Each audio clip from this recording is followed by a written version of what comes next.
Here with Apollo Justice State's attorney. I am very eager to get past, well, not to get past this part of the game, but to continue through this part of the game. I'm very eager to play it. And I have been marginally dissatisfied with the pace I've been going so far, which is why I will now take the drastic and rash measure of recording a roughly 5-hour episode to get as far as we can. Or not exactly as far as we can. My end objective for this episode is we are currently on our second investigation sequence, namely Day 2 investigation sequence.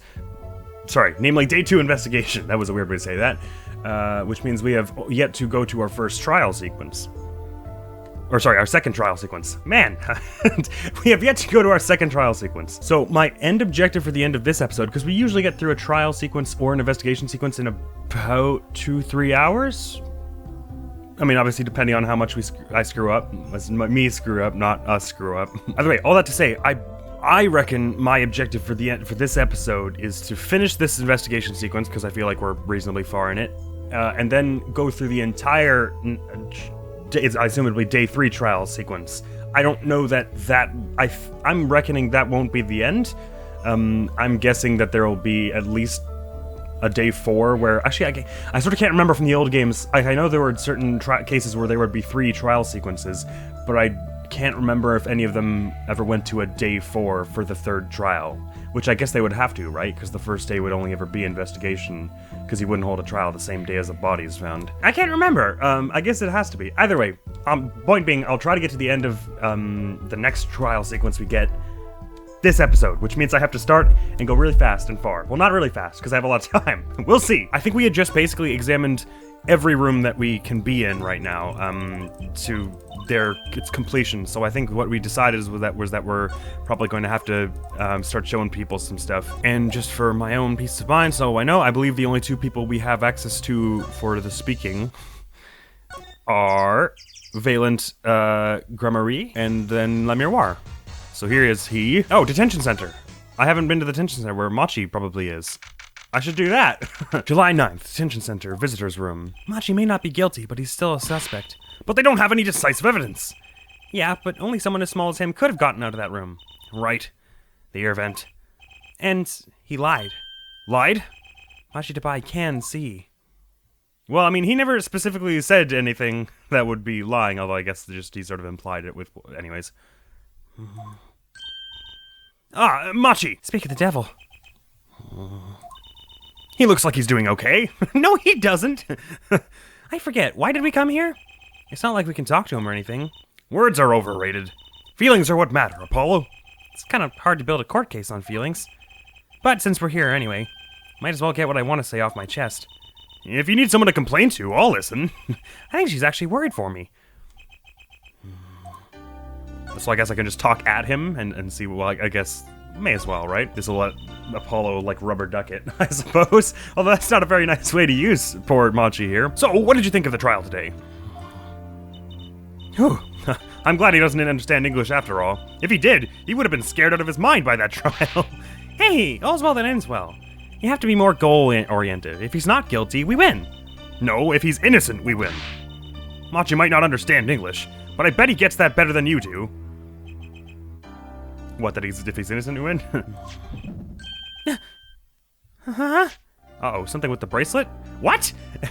Wait, you can't just stop there. Did my bracelet react to Machi, or is it just... Did Machi react to the bracelet? Because Machi can't have been lying about anything, having not said anything. I'm glad La Miroir testified. What a great person. She even got Machi off the hook by naming another suspect. Darian of the Governors, the detective. I wonder if Machi knows what happened. I mean, if he could follow how the trial went at all. If no one told him there's a new suspect, how would he know? Hey. What is it, Apollo? No. It's nothing. He doesn't lie! Nothing, Apollo! I must be imagining it. Imagining what, Apollo? It's just, I couldn't help but feel that... I don't know. Machi, he doesn't understand what we're saying, right? How could he? He's a young Borginian. He doesn't speak English. Yeah, but my bracelet's reacting to him. Huh? Maybe it's malfunctioning. Or it's scared because you keep making those I'm so mad faces. Was I that bad? Machi lied about not being able to see. But what if that's not all he lied about? If you're curious about it, there's only one thing to do. You should ask him. I don't... I think it'll take something big to get him... I think it'll take something big to get to him. Jeez, I think it'll take something big to get to him. Some kind of undeniable evidence. We'll be back, Machi. Like maybe the tape? Machi's eyesight. So, Machi, you can see, right? Machi can see, and Lemuroir can't. The whole world's gone topsy-turvy. Sorry, Apollo, I don't think we're going to get any information out of Machi. Which makes sense. Yeah, I guess it does. Okay, so we need to, I am just gonna try and present him the, I don't want to show him the gun, this poor kid, but I'll probably do that in a minute. I don't want to show him the body either. Let's not do that. The videotape. Any thoughts about this? Got it about him? I think he said, I am sorry I cannot speak your language. You are very beautiful, fair maiden. I'm not a fair maiden. This is why I never trust a translator. What about him? Nay, gun, keys, mixing board, photo of corpse? Okay, good. Work plan. Nah. Well, we're just dumped out our backpack and we're just like, do you know anything about any of this? So that was probably a good thing to do. It's a good thing we did that, even though it didn't amount to a whole lot. Hi there. Actually, I have some questions. Can you tell me more about this tape of the... Oh, right, because this was only a tape of the concert. I don't know why I had some idea that this was a tape of the murder 2 seconds ago. Why did I completely forgot what this tape was of? So, I was wondering, that stunt in the middle of the song there. I didn't see a stunt. What about Lemuroir vanishing and reappearing? Oh, that? I guess I'm so used to seeing that happen, I didn't even notice. Oh, you magician types. So young to be so jaded. A simple sleight of hand, a petite Why can't I say this word? That's very easy to say. A petite prestidigitation. A modicum of magic from me to you. From you? So that's why you were at the concert. Yes. I was there to watch my trick take to the air. So you're the one who knows how it was all done. Of course. I am like a deity with the stage as my domain. I suffer no mystery upon those flood-lit boards not grasped tightly twixt my fingers. It is a potent primeval power I possess. I love this guy. Well, do you think you could tell me how it was done? Hey now. Trucy? That's like totally against the rules, Apollo. Not during a murder investigation, it's not. Mais non, for my illusions are mine alone, monsieur. Also what? Recall that the terrible occurrence happened after my illusion entranced the audience. Oh, don't even ask. I won't answer. Too bad for you, Apollo. Whose side are you on? I, Valent Cromery, now make my leave, Miss Trucy. Oh, that was all I was able to show him. Oh, there's no need to rush, Uncle Valent. You should stay for a while. I am afraid I cannot. I may not. I shall not. I have been asked to assist with an analysis, so I shall slink back to the scene.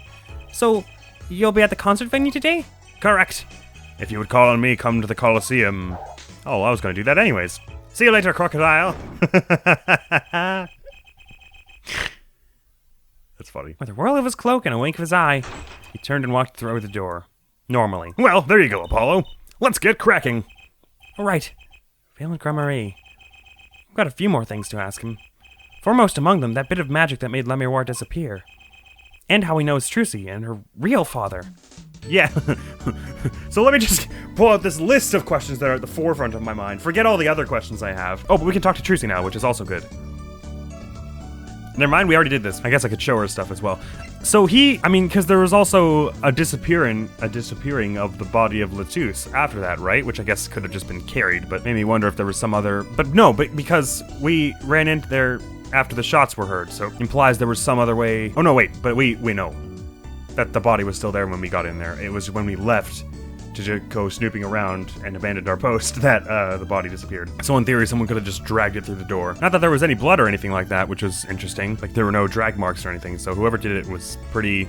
I mean, that's another reason I feel like it couldn't have been Machi, because there's no way Machi could have... Even if we suppose that Machi could have carried or dragged him, there's no way you could have done that without getting blood anywhere. I guess that's just one more reason I gotta prove he's innocent. Alright, let's see if we can actually track down Cromery now that he's here. Because if not, that would imply that I have to speak to someone else about something else. July 9th, In the Wings. That song. Isn't that the one Lemuroir was singing? Yeah, you're right. The Guitar's Serenade. Wow, I'd love to do a show on a stage like this. I'd come to see that. The house is full, and as one, the audience sighs with wonderment. There I am, singing my ballad, rose petals swirling through the air. Not bad. Oh wait, aren't you a magician? Oh, that's right, I was a magician, wasn't I? Was? Some dedication. Hello again. Aha! If it isn't Miss Trucy, and indeed it is, Uncle Valent. What exactly are you doing here? I take real responsibility in tasks undertaken. I am inspecting my equipment of illusion to make sure naught is amiss, miss. Admiral teleportation illusion. Should anything go wrong, it would reflect poorly upon me and my troop. As I went about my exacting examination, I happened to notice that piano. And I remembered that fair lady's melancholy melody. Just before I continue, it has occurred to me, my camera was messing up a few episodes ago, so what I'm gonna do is like every 20 minutes or so, I'm just gonna turn it off and on again, recording wise. So if like for 20 minutes it's not working, it's because one of the clips messed up, and I'm sorry about that. I don't know why it's happening. I think maybe I need a new camera. Sorry, just because I forgot to mention that earlier. Hey, Apollo, maybe Uncle Valent can shed some light on this whole thing for us. Well, that was the hope I had. Are the talk points all the same? No, it is not. They are not. Admiral's illusion. I was wondering about the show the night of the murder. Admiral's vanishing act was your illusion, right? Again with the speaking really slowly. Indeed, the purple prosecutor petitioned my performance. At the climax of the song, he said, make her disappear. Like a dream. Like a dream. Yet what can I work with on a stage meant for musical endeavors? There are none of the conveniences of a stage built for sorceress acts. It was a challenging task, and so I accepted. And then the screen faded to white for an indeterminate amount of time, while it loaded the next sequence. Oh, this again, okay. She disappeared from the top of the tower, but in order to move, you would have had to use some sort of secret tunnel. People come to me because I'm a professional among professionals. My illusions are custom made for a time and place. Now, because of the murder, all eyes of the nation are on this concert. Not a bad thing as far as the fortunes of Troop Gramarye are concerned. So, you were here checking up on your trick to make sure it went well. And went well it did! Now, speaking of pianos. That piano over there troubles me. It troubles you? Why? Why? Why do you ask why? I think it's probably quicker if I just go check it out myself, thanks. But before I do, Troop Gramarye! I know what you are thinking in that head of yours. Gramarye, yes, you say. I recall seeing him on television. Something of that sort. Actually, yes, you're right. Wow, he just read your mind, Apollo. Or everyone tells him that, and he made a good guess. It was 20 years ago. A young magician, a genius of his time, came down among us. Oh, good gracious. His name was Magnifique Gramarye. Magnifique Gramarye. It was he who began the great Troop Gramarye. At his prime, not a day passed that he did not play upon the screens of every TV there was. I do have a vague memory of someone like that on TV. Yet several years ago, that time came to an end. My troupe pulled a vanishing act, yes. Cries for magic no longer heard, the TV screen a barren waste, stripped of illusion. That's not true, I still went to all of your shows. Like that one in the parking lot down at the supermarket. When you start playing supermarket parking lots, you know you're in trouble. We hone our skill at these small venues, always waiting for our time. Yes, one day we will rise up from obscurity, onto fame's shining stage once more. I do this not only for the magic that is Gramarye, but for my partner. Your partner? You mean, yes, Zach Gramarye, Trucy's father. Before he disappeared 7 years ago, there was no name higher than Gramarye in show business circles. None. I will see us return to glory. I, Valent Gramarye. Valent and Zach. I guess Valent, because like valiant. But I've never heard his name. Maybe it's Valent. Probably sound like an idiot saying Valent, which is why I'm going to keep doing it. Our founder Magnifique Gramarye was truly a genius, a worker of miracles. I'll never forget the one I saw when I was little. How he made that whole jumbo jet go... what happened to the jet again? Apparently someone doesn't remember it as well as they thought. Of all the would-be magicians who came to his door, only Zach and I had the talent. In no time at all, Valent and Zach were the shining stars in the Gramarye crown. Cool, huh? And Zach Gramarye was my daddy. Now that Magnifique and Zach are gone, I have but one wish. Let it be I, Valent Gramarye, who brings the Gramarye miracle back to the big stage. I'm rooting for you. Miss Trucy, you cannot grow up quick enough. I need your skill by my side. One skill coming up. How do we manage to get off the topic of the case so quickly all the time? I don't know, True Apollo, that one. Probably just because you're among magicians. Alright, piano, what the hell is going on here? That's one big piano. I've never actually played one. You should get Mr. Right to teach you something. Fair. No good, he can't play either. Kinda feel bad for the guy now. Maybe now's my big chance. Stand back. This could be the debut of a prodigy.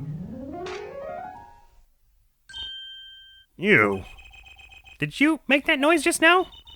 Let me try it again. There's like a snap in the middle of it. You know, I think something's stuck in the piano. Time to take a look under the hood. Huh. Look, this was stuck between the strings. A lighter? Looks like some kind of switch. Someone must have thrown this into the piano. Someone must have thrown this into the piano. Switch. Oh no, okay, it's just a nondescript switch. Looks sort of like a lighter. I guess it could also be like a little radio transceiver on the end there. Switch placed in pocket. Oh, so we fully took that. Anything else funky about this piano? What do you think that thing was doing in there? Throwing things inside pianos can't be good for them. Not to mention, you wouldn't be able to play whatever notes. We wouldn't be able to play whatever notes go with the string. You get it was saying. It was blocking one of the notes, but the piano was fine during the concert. It must mean it was thrown in here after Machi played. Unless you just couldn't hear the snappy sound. So maybe someone threw it in here after the second set. Curious thought. We've already looked at everything else here, right? Oh no, I guess not. That's a big instrument case. That's a case for a contrabass. Actually, we've read this, actually. And what about this? Are we still on When in Doubt Fiddle here? Yes. I don't know what reset them all. I do like the Troop Drummery theme. Oh wait, no, I can't sing with it. Damn it. Damn, because it's not synced up. I'm sure I explained this way earlier, but just in case I didn't explain it well. Basically, for whatever reason, the emulator itself, like on my end, the sound is delayed, but because I don't want it to be that way for you, I push the sound back to match it in post. So that means that the sound you're hearing comes in like a third of a second before I hear it, which is why if I tried to sing with it, it would sound off, even though to me I'm singing it directly with it. Just in case I forgot to explain that before. I think I might have. I think I explained it, but I don't know if it was like way at the beginning. That was like episode 2. Alright, I think we've defied everything here. Any knows about this switch? Does this switch have something to do with the trick, maybe? Oh, I can examine it, actually. Let me do that before I start showing it to people. This switch sitting here, tempting me to push it. Don't! You might blow up the whole Coliseum. Apollo, please! To think that every strange switch triggers a bomb, that kind of old-fashioned crime drama thinking doesn't cut it in our busy times. Right, true CPI, please enlighten me. What do you think this switch does? Maybe it turns on the electric razor in Prosecutor Gavin's dressing room. A switch as big as a razor to turn on a razor? Okay. Certainly a creative outlook. Is there anything funky on this side? No, I can't sing with it, sorry. Damn, it's such a good song, though. Why is the music in these games so unreasonably good? That's the only examine point we have. Bucker. It's a switch for something, and that's about all I know. Why don't you have a look? Words cannot express my shock and chagrin. All I can see before me is this stage and me upon it. Nothing smaller, nothing less radiant catches my eye. Drew, you're getting on in years. Not much time left to make your mark, huh? That was a little cold. This is not how I was seeing it. So he doesn't care about what I have to show him. I get the point. Right. Well, thank you very much, Gremory, for your time. I wonder if Lemire knows anything about this. Just chilling in the hallway here. Wonk. Do you think you could tell me about this? I'm sorry, but my information about the outside world is somewhat limited. I only know what I have heard or felt. Maybe that explains why she didn't react when I showed her stuff the other day. She was still pretending she could see then. Right. She wouldn't have held this, probably, we assume. Okay, anyone in the Gavin's dressing room now that all this stuff has been looked at? Nay. Let's go show the thing to Machi. Wait, there's no one else in Lemiroir's room, is there? No. Because if it was in the piano, I mean, I guess that doesn't mean, not the stage, that doesn't mean he had anything to do with it, but it could be something. Maybe he knows about it. Like, maybe he'll tell us that it actually was there the day of it, and he just played around it or something. Wait, detention center. Bonk. What are your thoughts, kiddo? Okay, that is a no. How unfortunate. Alright, Druzy, what do you think about this very, very weird switch? I'm not sure about that, sorry. I was ripping up the dance floor at the time of the shooting, after all.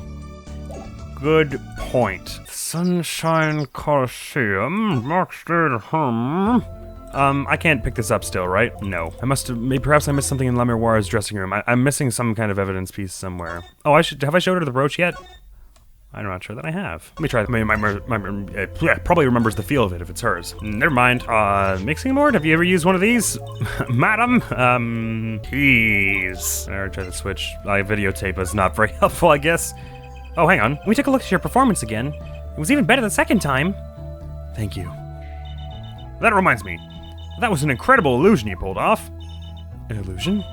When you teleported from one stage to the other, remember? Yes. Apparently they hired a professional magician. Valant Gramarye. I was wondering, do you think you could tell us how it was done? I'm afraid I cannot. Mr. Gramarye made me swear to never tell a soul. I was afraid of that. Hard to be a magician if you can't keep a secret, you know? I am reminded that I wish to speak to you about something. Yes? When I was walking this hallway before, I stumbled upon a small device of some kind. It was lying on the floor. Device? Maybe you mean this. That's been lying there since the day before yesterday. Might I touch it? I thought as much. What? What did you think? This is one of our headsets. Everyone on staff wears one during a concert. I wonder whose this is. We use it for communication. It would be quite inconvenient should it go missing. We'll hold on to it for you then. We'll give it to Prosecutor Gavin when we see him. Yes, that's best. Thank you. So, can I put it on? Headset attached to Trucy. Great. Attached? I'm not some kind of robot, Apollo. Everyone on staff was wearing one of these headsets. This might warrant some further inquiry. Yeah, hell yeah, it does. I'm glad we're allowed to finally get one. If I examine it, is it like on Trucy's face? Transmitter for voice signals. All concert staff wore one. That's definitely important. Anything funky about this one in particular? 10 more that, little buddy. This is Trucy reporting in, over. Why the sudden silence? No one answered. Don't be silly. What good is a receiver that doesn't receive? That's like Emma not performing forensic investigations. Make her sound like she's some kind of forensic investigation machine. Which is just silly. Unless she's a super high-tech android that runs on snackoos. We can't discount the possibility. Anything, when you eliminate the impossible. Right, perhaps Machi, knows about this one or why it was here. I keep thinking we have to show Machi something. That's where this has to end up. Although actually I wonder if Gramarye was carrying one. I don't think he was technically staffed there. He just kind of like showed up, right? To check on his trick. I don't know that he was necessarily meant to be there. Anything about this headset? Nay. I guess if he only speaks Borginian, he wouldn't have had one of the headsets anyways, because... what good would that do him? Alright, perhaps let's show that to Valant. Or perhaps now that we have that, something else has changed somewhere in the building and we have another person with whom to speak in one of the rooms. Not here, and not here. Perhaps. Oh, sorry, I thought there was a spider on my wall. It was just my hair out of the corner of my eye. That scared the heck out of me. I thought it was like a really big spider. Oh my gosh. My hair just like hung down in front of my face. Sorry. Do you perhaps know anything about this? Nope. What does chagrin mean? Hang on, I forget that. I did know at some point, much like many things. Distress or embarrassment at having failed or been humiliated. Most curious. Although it makes sense with what he was saying before. Right, well, no more, I can't think of anything else I would show you. Let me just show you some stuff anyways. Oh wait. Did I not already show him? Oh, show him the thing? I guess I would have. Well, maybe not. I was wondering about the stunt in this video, right in the middle of the song. I didn't see a stunt. Oh, that? I guess I'm so used to seeing that happen, I didn't even notice. So young to be so jaded, but it doesn't let me skip this. A simple sleight of hand, a petite prestidigitation, a modicum of magic from me. Prestidigitation is hard to say fast, that's the reason. To you. Okay, yeah, this is all the same. Oh wait, this is slightly different. It's against the rules to ask a magician how they did it. Not when you're doing a murder investigation, it's not. Well, you might have a point there. Will you tell us, Uncle Valant? It is against all that it is sacred to inquire as to how a trick is performed. Okay, so you tell me how to do it, Trucy. But I don't know. Come on, you're a magician! Aren't you part of the same secret club? Yeah, well, that doesn't provide exclusive access to every single trick, unfortunately. Gun. Pardon me? I have no money if that's what you want. No, I was just... never mind. The way he looked at the revolver, what was that? It was almost as if he had seen one before, and maybe wasn't too happy about it. I have questions about that. Ah, damn. Brooch? Did I already show this? I think so. Your mixing board. Postcard. Speaking of, this stuff has Borginian text on it, doesn't it? At the bottom here? So maybe if I showed that to, oh heck, Machi, then maybe he will have some thoughts about it. Although yes, she also, well, she can't read it, right? And it's not, I assume there's no Braille on it. Postcards with Braille. I guess you probably could do that. It would just be tricky. I mean, not that he could really translate it for us, but maybe this makes some sense to him? Nope, never mind. I already showed him basically everything important, right?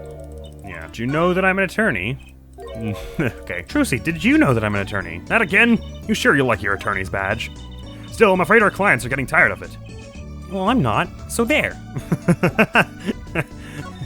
I was expecting there to be like a few more words of defense, but I appreciate the succinctness of that. I like succinctity, even though it's definitely not a word. Did you know I'm an attorney? Is that obvious from being able to hold this in your hand? Apparently not.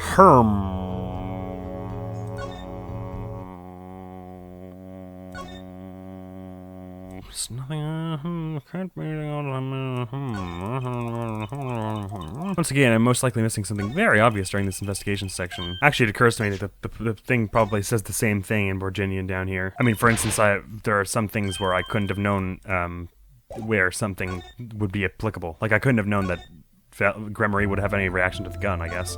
So I'll show everyone everything, and I'll be right back when I find out if anything gives a reaction from anybody. Oh, did I really not show her the headset? I certainly meant to. Can I ask you about this headset, Le Miroir? You said that all concert staff were wearing one? That's correct. You need them to communicate across such a large stage. Everyone on the staff had one, of course. And all of the band members, too, I should think.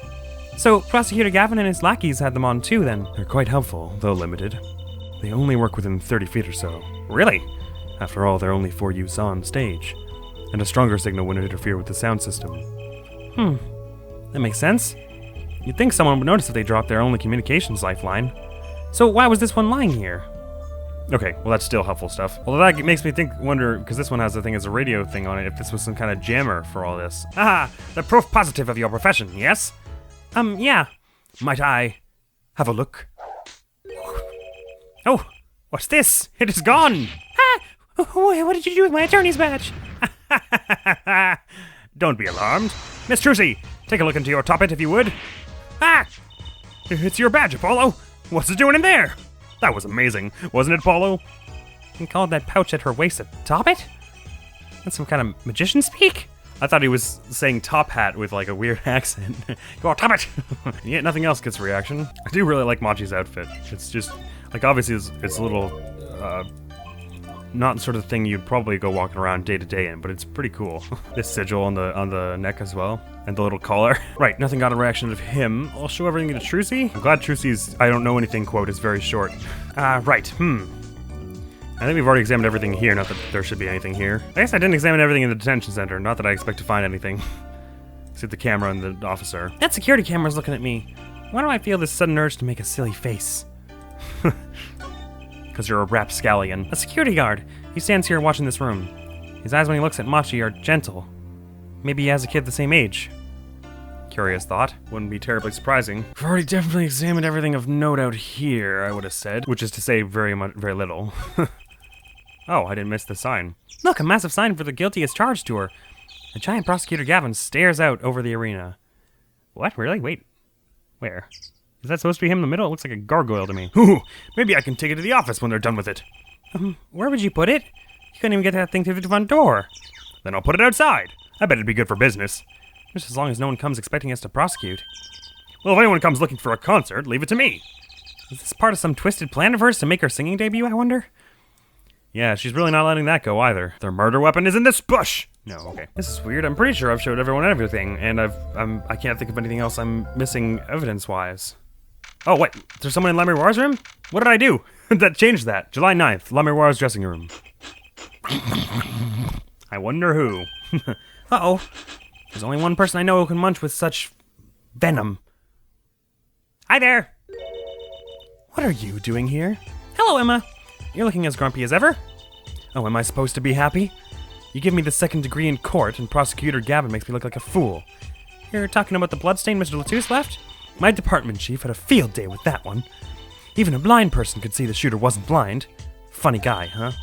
But that bloodstain helped uncover the biggest mystery of all. Now that we know Mr. Latouche had been by Interpol. We wouldn't have found that out without you. I suppose. Maybe that's why the chief gave me these after he was finished chewing me out. Said it was my reward. Are chocolate snackoos popular down at the precinct or something? I was hoping we could check out the crime scene again. Be my guest. You're not going to find any clues in here. Though I did find something strange. Really? Please tell me. Us. Something strange. Tell us, please. The trial today. I met my embarrassment quota for the year, that's for sure. Well, that's a good thing, isn't it? How? I mean, think about it. Now you don't have to be embarrassed about anything else all year. If only it worked that way. It just bugs me to think that little kid outsmarted me. It makes me even more suspicious now that we know he can see. He could have seen the air duct and he could have shot that revolver. But that's not how it sounded in L'Amiroir's testimony. You mean her saying she heard Detective Darian's voice at the scene? That's right. Why can't we have a normal, straightforward killing once in a while in this country? I'll pretend I didn't hear that. Not the sort of thing you want to say in front of a lawyer. I mean, that could go for a lot of things that are said in front of Apollo. Some people are just very chill about saying the wackest stuff. Was that true what you said in court today? You know, about the case. About how everything was happening according to those song lyrics. The guitar's serenade, you mean? I found the link, you know. It's true. First, Prosecutor Gavin's heart-shaped keyring was stolen. Then L'Amiroir flew through the air. Oh, okay, well, okay. So that was what that was referring to. Fair enough. Then Prosecutor Gavin's coffin? Why did I say coffin? I guess caught. Prosecutor Gavin's guitar caught on fire. In the end, a bullet took Mr. Latusse's life, and he went up into the sky with the guitar. Well, 30 feet up, at least. 30 feet. That was also the range of the headset, which is weird, and probably not related. And it's kind of hard to chalk it up to coincidence, I know! And I found it. You think the same person did all of this? Don't ask me. I didn't do it. Neither did I. I couldn't fit through that air vent anyway. What? You all think I did it? Sometimes I worry about that girl. We've already covered how it wasn't you. Something strange. This is what I want to know. So, what did you find? It's so little I must have passed over it yesterday. I found it under the sofa. Oh, this looks very important. What is it? Part of some device, I think. I haven't a clue what. The bit sticking out from the end looked familiar, so I had it examined. Turns out, it's an antenna. Ooh, like on a beetle? Like on a cell phone. This device must use an electronic signal of some sort. An electronic signal, you say? Well, that's certainly peculiar, considering I'm having a thought that perhaps this switch thing here jams signals, and it was intended to jam the headsets, but if it also was interfering with whatever device that is there, or maybe they're related somehow, what do you know about this? You take a look at this. A small device. Looks like a transmitter. A transmitter? You press this switch here and it sends out a signal. No idea what it's for, though. A signal? You mean an electronic signal? What is it, Apollo? Say, Emma, you know that strange object you said you found? Oh, this? Let me try pressing this switch.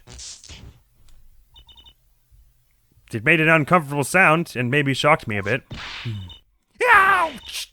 It's on fire! Emma's device is on fire! What's the big idea? Well, now we know what this is. An igniter. Hello, guitar that caught on fire. This part here must work like a lighter. It nearly lit me up, that's for sure. Well, funny how I mistook this for a lighter at first. Hey, don't look at me like that. I didn't do it on purpose. I suppose. At least we're getting somewhere with this case. Hey, Apollo, let's ask Emma more about this switch. Now that she has some first-hand experience. Okay, I don't know why it didn't just lead into the other thing. I guess that we could have this thing to go back to if we needed. What are you trying to do, burn me alive? Come on, it was just a few sparks. Says you. You weren't the one holding it. There's no sparks flying around here just with you two talking. Anyway, now we know this is a remote for an igniter. Let me see that for a second. Well, this is definitely a little transmitter. The signal's weak, probably only reaches 30 feet. It's the number of the day. Transmitter, huh? Remote trigger updated in the court record. Okay. Incidentally, if you look at a cross-section diagram of the stage area... Oh, this diagram of the stage. I want one of those. Cross-section, right. Let's see. 30 feet from L'Amiroir's dressing room. That covers the backstage completely. Does it? Does the backstage not, include all this? Oh, no. I guess that's sort of, up here. What's with all these smaller, darker areas? Is that the vent or something? Where the vent goes? I guess that would be, right? Because that's what these little things on top of the roofs are, the ceiling. It also looks like it would cover the stage. It kind of seems unlikely anyone would use this on stage. Forum diagram added to the court record. Good grief. Guess I'd best be getting on with my investigation. We'll have to look for more clues elsewhere then. I feel better just knowing what this thing is now. Me too. I'll have to look into igniters a bit more later. Good luck. I'd like to know a bit about the igniters. I'd like to know a bit more about igniters myself. Igniter added to the court record. We should show Machi that. And I guess Gramarye. Oh, actually, she's still hanging around here. So, is there anything else we could show you? Any thoughts about this presentation? Do you think you could take a look at this, Emma? Emma. Her rate of chewing is increasing. Better back off before it's too late. Right then. Actually, let me also show this and the igniter. Not this. Igniter? I guess you would have to have held it in your hands. Never mind. Herber! What do you know about fire, chum? Nothing. I sort of wish this cross-section diagram had like a scale on it, but I guess we already sort of mentioned how it affects this case. But what is up? I mean, the fact that there's a vent. Oh wait, what? The vents aren't visible anymore. Am I bonkers? Or you could see the vents before, right? Like there was a darker area? And I'm sure that one of them went up into this sort of tower thing, whatever it is. That's certainly peculiar. There's no one hanging out in the governors now, is there? No. Oh, something happening out here. July 9th, Sunshine Coliseum. Oh, hi, Darian. What? Come to laugh at the murderer? I'm sorry, did you just out yourself as the murderer? Oh, right, because you're saying that facetiously. Sorry, I'm not the best. Apparently I'm lacking some interpersonal skills. Darian. That little bag opens her pie hole, and my wham bam, my life goes down the chute. Thanks. They won't let me work while I'm a suspect. Darian isn't in the best moods, is he? Not many people are these days, it seems. It is a crime scene. Not exactly the happiest place to hang out. Then Gavin had to go rub salt in the wound. My alibi's rock solid. Rock solid! Oh, hi. Well, do tell me about this rock solid alibi of yours. So, about your alibi. You have to ask? The shooting happened right in the middle of the third set. That's right. The music was blaring when we heard those gunshots. And found Mr. Latouche dead. I've got 10,000 witnesses who saw me, too. Right there on that stage. Your guitar playing was something else. Thanks, little lady. See? This whole thing's a sham. Can't believe they aren't letting me work. There's no need to yell at me. It's Lammerwar's fault. She was the one who said she heard his voice at the moment of the crime. Man, I never even talked to that old windbag. How could she possibly identify me? Well, I don't know if you were there. They won't let you work. He won't let me work. Gavin says I gotta lie low till this. Says I gotta lie low till this. Oh my God. Says I gotta lie low till the suspicion is cleared. What suspicion? You can be such a stick in the mud. Mr. Gavin? A stick in the mud? He may look all flashy and showy, but he's straight and as narrow, that man. Oh, just man. Set when he's depressed. You hear him whining the other day? Oh, you mean the thing with the mixing board? Wasn't that yesterday? And then there was that performance just now. What was that all about? This part is off. Sorry, this part is off. Which is that? Second guitar. It was you, Darian. He's just a perfectionist is all. Not a bad guy, really. Well, I think the Governors are the best. I have all your albums. The band's fine, too. Gavin can write a good tune, I'll give him that. Come to think of it, I haven't seen Prosecutor Gavin around much. Oh, him? He's down at the prosecutor's office, most likely. The prosecutor's office? I've never been there, have I? The data on that victim should have come in from Interpol. Normally I'd be down there dealing with it. Normally. Apollo, let's go check it out. I've always wanted to go see the prosecutor's office. Maybe that's not such a bad idea. Right on. Say hi for me, okay? Oh, and screw you.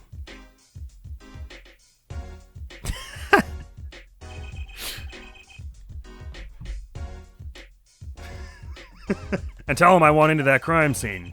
I won't be going now. Hey, wait. Yes? What do you really think happened? Really? You don't think I did it, right? Well... Great. Way to instill a guy with some confidence. Just remember, I was ripping it up on stage when it happened, okay? Ripping! Don't get led astray by some siren song, eh? There's a lot of this ripping talk going on from all three of you. You, and Emma, and Trucy. Get this one wrong and you'll be eating humble pie for a year. I'm begging myself. That sounded like a threat. Let's not talk to him anymore, alright? Detective Darian Crescend. He's one stone I'd leave unturned if I had a choice. Well, that was certainly peculiar. I didn't get to show him anything either. Gavin's office. I guess we should want to do that. And we'll show the other Machi's stuff later if this doesn't come in, nothing comes of this. But I reckon things will come of this. July 9th, Prosecutor Gavin's office. So, this is it. I wasn't expecting to get a whole new area. Governor's head office. It's not the band's office, it's the prosecutor's office. Yeah, so that's why I'm asking. What is this creepy thing? Object, whatever. Looks like Prosecutor Gavin is on the phone. Oh well, guess we'll have to come back. Or we can hide behind that bookshelf real quiet like. That's eavesdropping. Why? We'd just be waiting. Quietly. So we didn't notice. What if we heard something scandalous about the band? She'd make a good reporter. For a gossip mag. What? A replica? So why was he after it in the first place? Yeah, Latus. Latus? Look, don't talk to me about those Borginians, okay? Just get me that report, chop chop. And stop leaving mysterious objects in my office, okay? It's times like this when I start to miss Darian. Huh? Hiya! Just thought we'd drop in. Hope you're not mad. No, he's just flicking his hair. How could I be? There's not enough tea in the world in any case. Have a seat. Prosecutor Gavin, the philanthropist. Watch and learn, Apollo. So, who have you come to see? Huh? Clavier, lead vocalist for the Gaviners, or Prosecutor Gavin, scourge of the courtroom? What do you think he means, Apollo? I think he's given us a choice. You can either ask him about the concert, or the case. It's the same thing. Which way to go? Ah, well, let's do both. But first, the guitar serenade. I really love that song. It has such a great atmosphere to it. You co-wrote it with Miroir, if I remember correctly? That's right. It was last year. I'd gone to tour Virginia's legal system, as a matter of fact. And that's when you heard Miroir's voice. Tour the legal system? What does that even mean? It was at a small jazz club. I wept that night. I knew I had to meet her, to talk with her. So I used my influence, which is not inconsiderable, to arrange a meeting.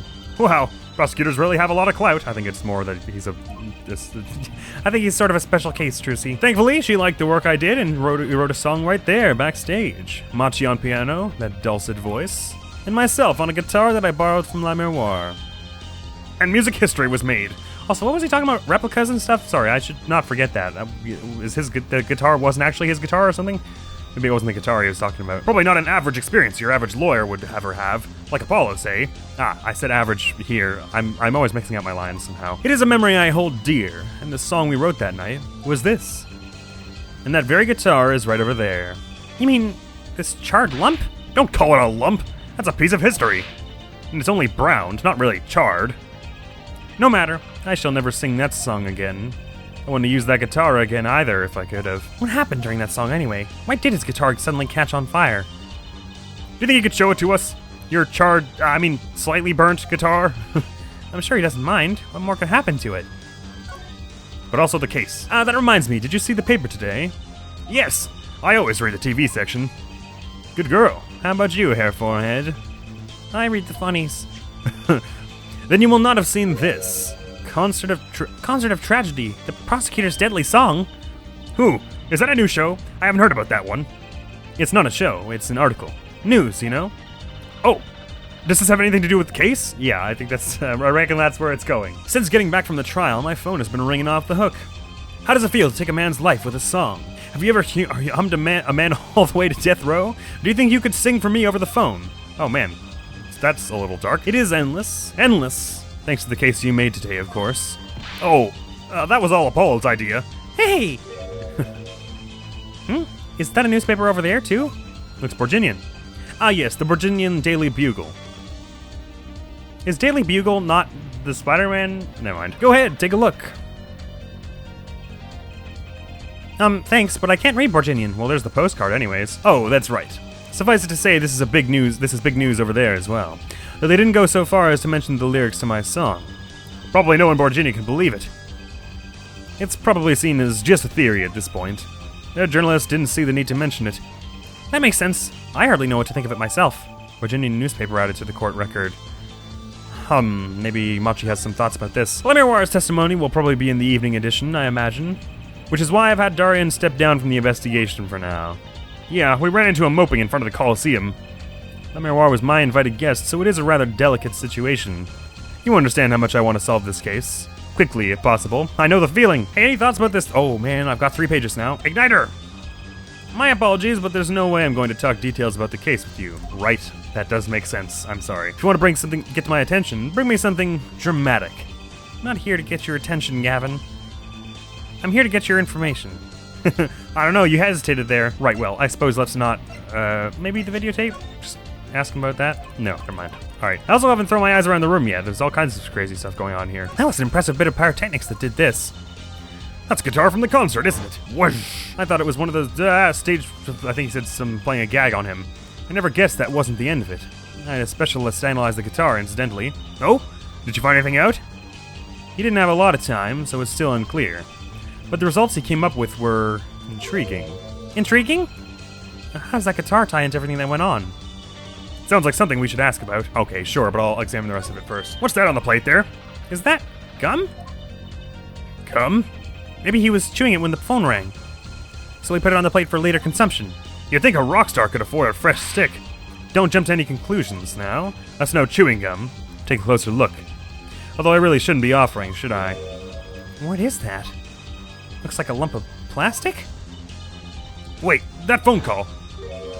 Yeah, so that's why I'm asking. What is this creepy thing? Object, whatever. Looks like Prosecutor Gavin's on the phone. What? A replica? So why was he after it in the first place? Yeah, Latouche.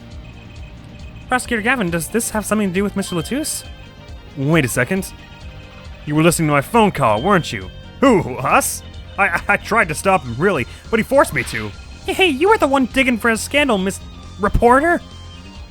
To tell the truth, wrong too, I'm not even sure what it is. But apparently, it's a model of something undercover agent... Latouche was... Sorry, it's a model of something undercover agent Mr. Latouche was after. This lump? Would you mind telling us what you do know about it? Ah, another talk point. Wow, look at that stereo. To me, a life without music is inconceivable. I never turn down the volume, even when I'm working on a case. That's such a huge speaker. It must be really loud. This room is completely soundproof, of course. Even the windows? Really? In my place, I can hear when the neighbors turn on their VCR to record something. Maybe you can get Mr. Wright to talk to them, work something out? And lately, we've been getting complaints about Apollo's voice training. Maybe I'll go have a word with Mr. Wright, too. What's wrong, Apollo? You look confused. I was just wondering where the work chair in this office was. You're looking at my favorite chair right now. That's a massage chair, isn't it? That is an ergonomic adjustable office. I love the ones with the vibrating rollers on your back. Those feel great. Did I say something wrong? No? I merely realized the futility of an explanation. We're not good enough, is that it? Look at all the guitars! Why so many? You can never have too many guitars. They are like my lovers.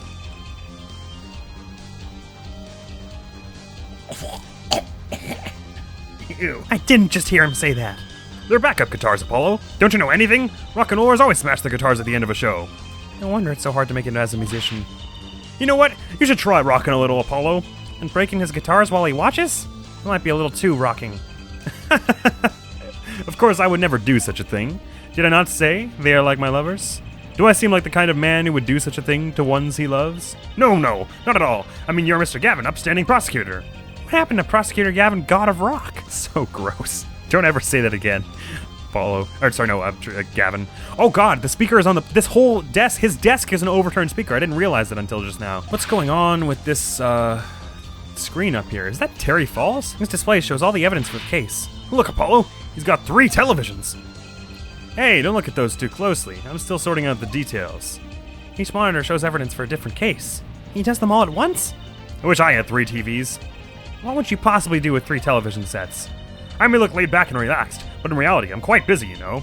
I'm living life at turbo speed, doing magic, going to school, investigating cases. But if I had 3 big TVs, I could watch a magic video, do my homework, and catch a crime drama all at once. The first 2 seem useful, I suppose. Homework on a TV? Well, I guess in today's day and age that's more likely, but in 2007 when this came out... Alright, let's talk about the stuff we looked at around the room, this weird thing, and then the guitar. La Miroir's guitar. It was a beautiful instrument. It was played lovingly for many years. A guitar befitting a woman like La Miroir. How did it end up here? She gave it to me. I mentioned how much I enjoyed playing it that night, and she made a present of it. So this guitar is from Virginia? That it is. We couldn't carry it on the plane. Changes in air pressure and humidity ruined the wood. So we vacuum packed it in La Miroir's studio. I use a special shipping service available to me for the transporting the evidence. They brought it right up to my office for me. Weird. Pristine and untouched. See, prosecutors do have a lot of clout. I still think he's a special case. Such a valuable guitar. It's too bad it got burned. Ooh, we have it added as evidence. Good. What was it you were saying earlier? Something about intriguing results from an examination of the guitar? That's right. What was that all about? Well, you know how guitars have a round hole in the front? It is called the sound hole. Is that really what it's called? Ah, so that's what it's called. Well, they found something attached to the wood just inside the hole. A broken device of some sort. A broken device? Yes. This, in fact, as I suspected, is another igniter. The examiner is busy with evidence for the case now, however, so he'll be checking this out once he's finished with everything else. Odd. That device looks strangely familiar, like I picked it up 5 minutes ago. The strange lump. This was found in Mr. Latusse's bag. It's apparently a replica of something. A replica? It's a small lump, about 1.5 inches long. We analyzed it, but there's not much to say other than it's a lump of plastic. Perhaps it was to be used in the identification of whatever it is a replica of. You mean, whatever Mr. Latousse was after? That seems to be the most logical explanation. What could it have been, some kind of bead on La Miroir's outfit or something? Well, what is it? Don't ask me, Fräulein. No, if you don't want to tell us, you could just say so. I put in a request to Interpol via my contacts in Virginia, but apparently there's a block on information somewhere along the chain. Oh? Something Interpol doesn't want to tell Virginia. Something about this little piece of plastic. Mr. Latousse went through all that trouble to become La Miroir's manager, just to come to this country to find out more about this lump? And he died for it. Replica added to the court record. Maybe Machi knows something about this. Well, there's a lot of things. Man, I'm starting to think maybe this next trial will be the last, because look at how much we have, like... Okay, it's just 2.5, but it's a lot of evidence. 2.5 pages, I was saying. I sent someone to the Coliseum to fetch La Miroir. Perhaps she knows something about it, being a Borginian. Right, well, I guess I probably shouldn't really show you this, but maybe? It has to be one of these. What is it, Apollo? That device that was found in your guitar. Take a look at this. Why, that looks like the same thing. What is it? It's an igniter. Another one? It was at the crime scene, in La Miroir's dressing room. Detective Skye found it, actually. At the scene of the crime? What could that mean, I wonder? I believe that covers everything I'm at liberty to talk to you about. Oh, thanks for dropping by, Herr Forehead. Well, that's how we know that we've showed him all the things that are pertinent. Thanks? Why, you gave me so much information. That igniter, for instance. Oh, that. I've never met an attorney so forthcoming with the prosecution. It's a big help. Or perhaps you're just a tad naive, Or maybe I was hoping we could cooperate on this. I just could have hit it, but somehow showing it felt like the right thing. I could say the same to you, Prosecutor Gavin. Thanks for the information. Yeah, the guitar and the bead. About the strange lump of plastic. The one that Mr. Latousse was investigating. Hey, that's right. I've been thinking, Herr Forehead. We encounter many incidents in our lives, all of us. Not all of them simple. Especially not the ones where people are killing to song lyrics. That is why I try to at least remain simple inside. And I keep a simple goal. To discover the truth. That's why I like to keep relations civil, yeah? That is all. I can live with that. Mr. Prosecutor? Fräulein? Can I ask you why you sing in a band? Because I want women to turn and look when I walk down the street. That's pretty simple, too. Now, if you excuse me, I've got work to do. Another time, perhaps. That was a weird bit of, opening up he did there. I'm glad, though, because I've been waiting for it for a long time. Let's examine all his stuff while he's away. These guitars are vintage models. Probably pretty expensive, too. They even got little locks on them. Aren't you good at picking locks? Apollo, you don't want me to... Well, I do kind of like that cherry red one. I'm kidding! Oh, that's too bad. Sorry, my little thief in the making. Maybe next time. What a cool chair. I'm going to sit in it now while no one's looking. Wow. So this is what it feels like to be a star. Who would have thought a chair could bring so much joy into someone's life? I can imagine sitting here, strumming my guitar. Oh, it's you, Herr Forehead. Sorry, I'm busy. Ooh. Whatever that noise is supposed to be. You know, that was a remarkably good imitation. Maybe I'll make that part of my Wonder Bar repertoire. Don't think that would go over well with certain crowds. That's an insanely big speaker for a room this small. Oh, look. All the CDs are Gaviner's CDs. Cool. Well, also a little... he just listens to his own music. Well, I mean, I guess if you made music, you would want it to make it to your tastes. Why the sudden silence, Trucy? Oh, I'm sorry. It's nothing, really. I was just wondering, wouldn't it be cool if that replica just happened to vanish? Ah, the young magician at work again. Though a simple disappearance would kind of lack punch. What if it hatched into a dove, or a person dressed like a dove? There she goes. The charred remains of what was once a fine guitar. Mr. Gavin got it as a present from La Miroir, and he had it shipped back from Virginia in a vacuum-sealed case. Kind of sad how it ended up. Not to mention there was an igniter placed just inside the sound hole. I wish I knew why. Well, to set it on fire. But I guess the why there is also pertinent. I mean, I guess just to to match the lyrics of the song. Anyways, we have stuff to show people. Machi! Oh no. July 9th, detention center, visitor's room. Oh, bugger. Looks like Machi's in questioning. Huh, the police must have a Virginian interpreter. That's no fair. I wish we could talk to him. I guess we'll just have to come back later if we want to see him. I guess so. I want to just show him that bead. Wait, what does he say about the security guard now that Machi's not here? A security guard. He stands here watching this room. I think the guard is trying to set a record for the longest time without blinking. Is the camera different? That security camera is looking at me. Does that thing just sit there recording 24 hours a day? Must use one of those ultra-long play tapes. Something that could have seen a murder happen. Yeah, it would be awesome if there was a murder in the detention center sometime. I mean, not awesome. It would be interesting. Really said that wrong. I had stuff I wanted to show to Machi. Right, I can't sing with the song. Damn it, I always forget. Oh, someone else here, maybe? July 9th, Sunshine Coliseum. Oh, hi, Emma. No, it's you. You came at a good time. Hello there, Emma. What's up? Either of you know where L'Amiroir is? Well, I saw her in the backstage hallway a while ago, and also Gavin said that he was taking over to the prosecutor's office for questioning. Yeah? That's strange. What's strange? I can't find her anywhere. I was supposed to bring her to the prosecutor's office. Oh. That's weird. L'Amiroir's missing? It's hard to imagine her wandering off somewhere on her own, being that she's blind and all. Yeah. We'll help you look for her. Great, thanks. Well, damn. Okay, this stuff is all the same, so I doubt she'll be, like, hiding behind something. She's in the blimp! Backstage hallway. July 9th, backstage hallway. This place is deserted. I wonder where L'Amiroir went off to. I'm sure she's okay on her own. She seems resourceful. I guess. But I can't help but worry about her a little. Is any of this stuff different? Nope. Valent's still around? Nothing funky in the dressing room. Or Gaviner's dressing room, anyways. Anything different around here or anything like that? Doesn't appear so. Let's check the stage next. If Grimoire's around, I'm sure he knows something. July 9th, 4:46 p.m. in the wings. Oh, the reason it's black, I'm assuming, is because we're about to find something very shocking. Oh, sorry. Huh? This stage is pitch dark. The power breaker must be off for this section. Great. I'll go get someone. No, don't leave me. Oh, okay. Yikes. It was really dark out there. Dark. That's all L'Amiroir has when you think about it. What would it be like to live in a world of darkness? Hey, Apollo! Huh? What? Doesn't something about the stage seem different to you? Like, something's changed? The guitar case is closed. Changed? I can't put my finger on it, but it's bugging me.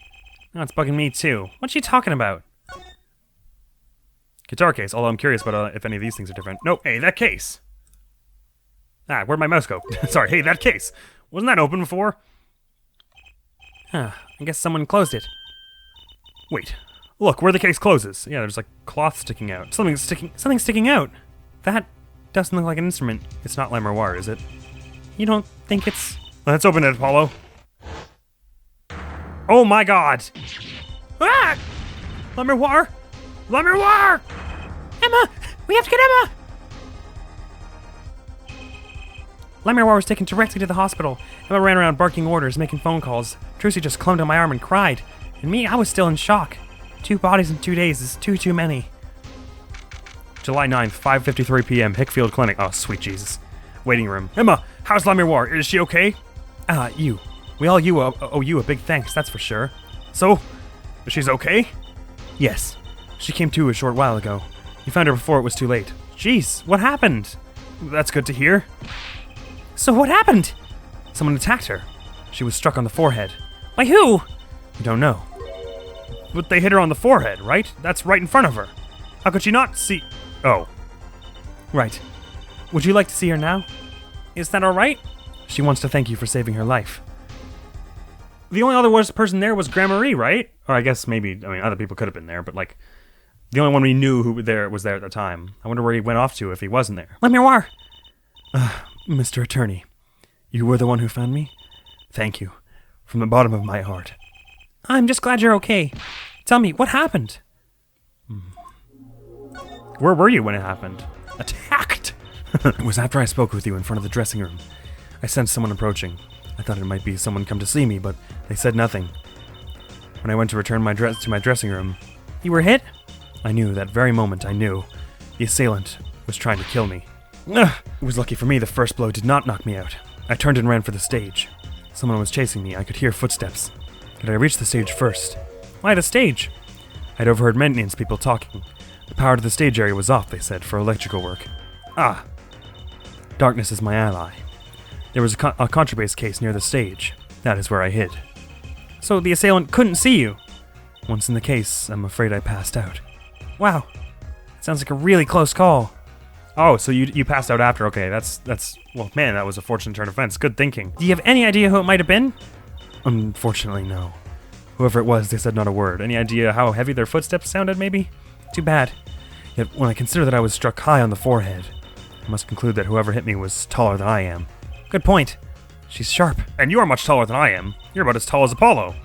So that means it was likely an adult, and probably a man. Could it be him? But why would anyone attack you, Le Miroir?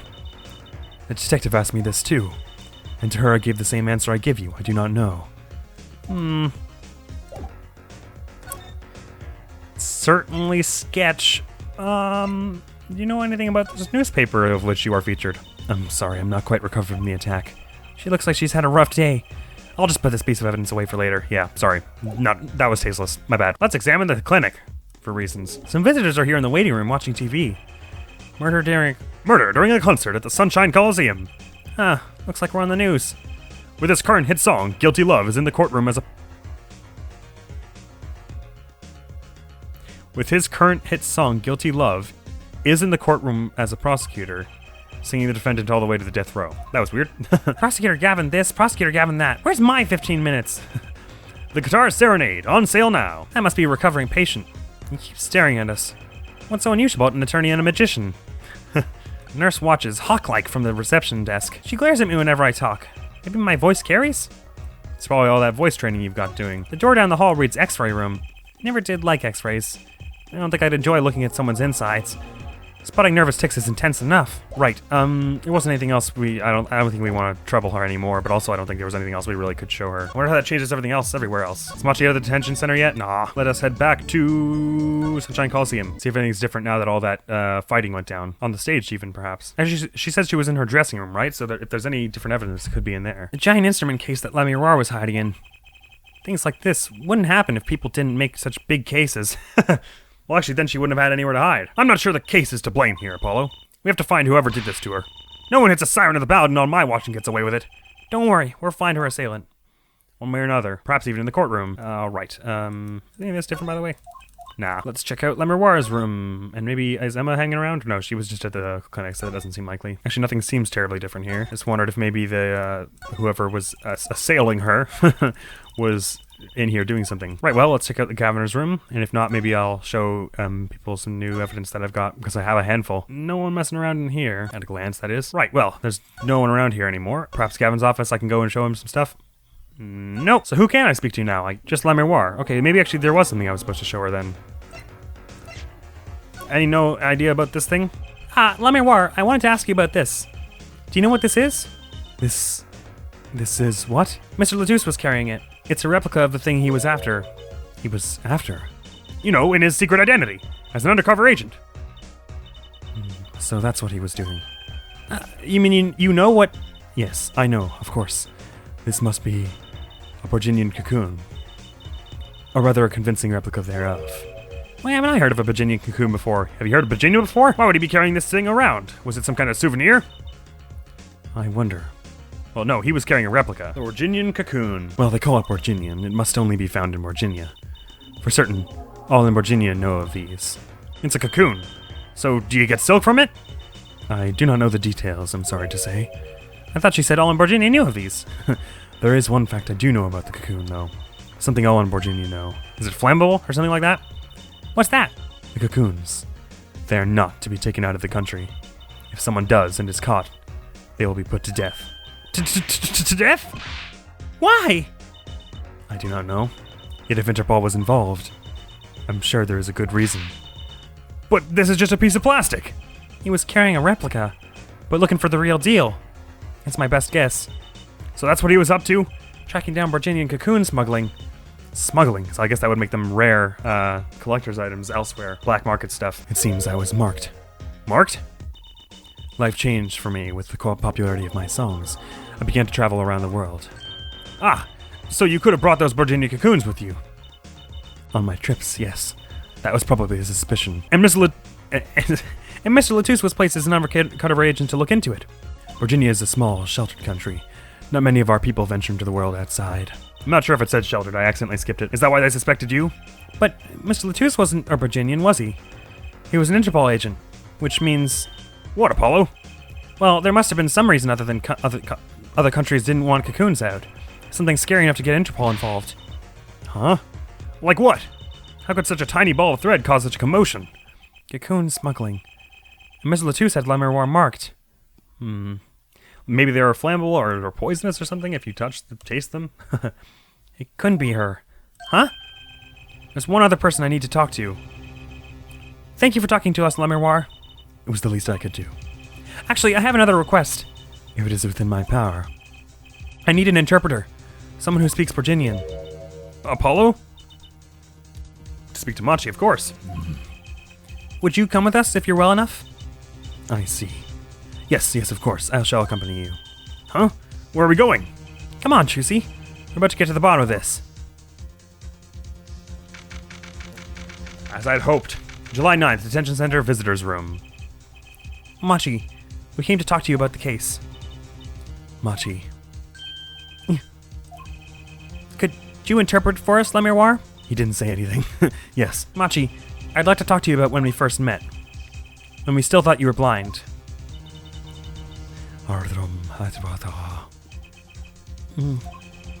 Now we know the truth.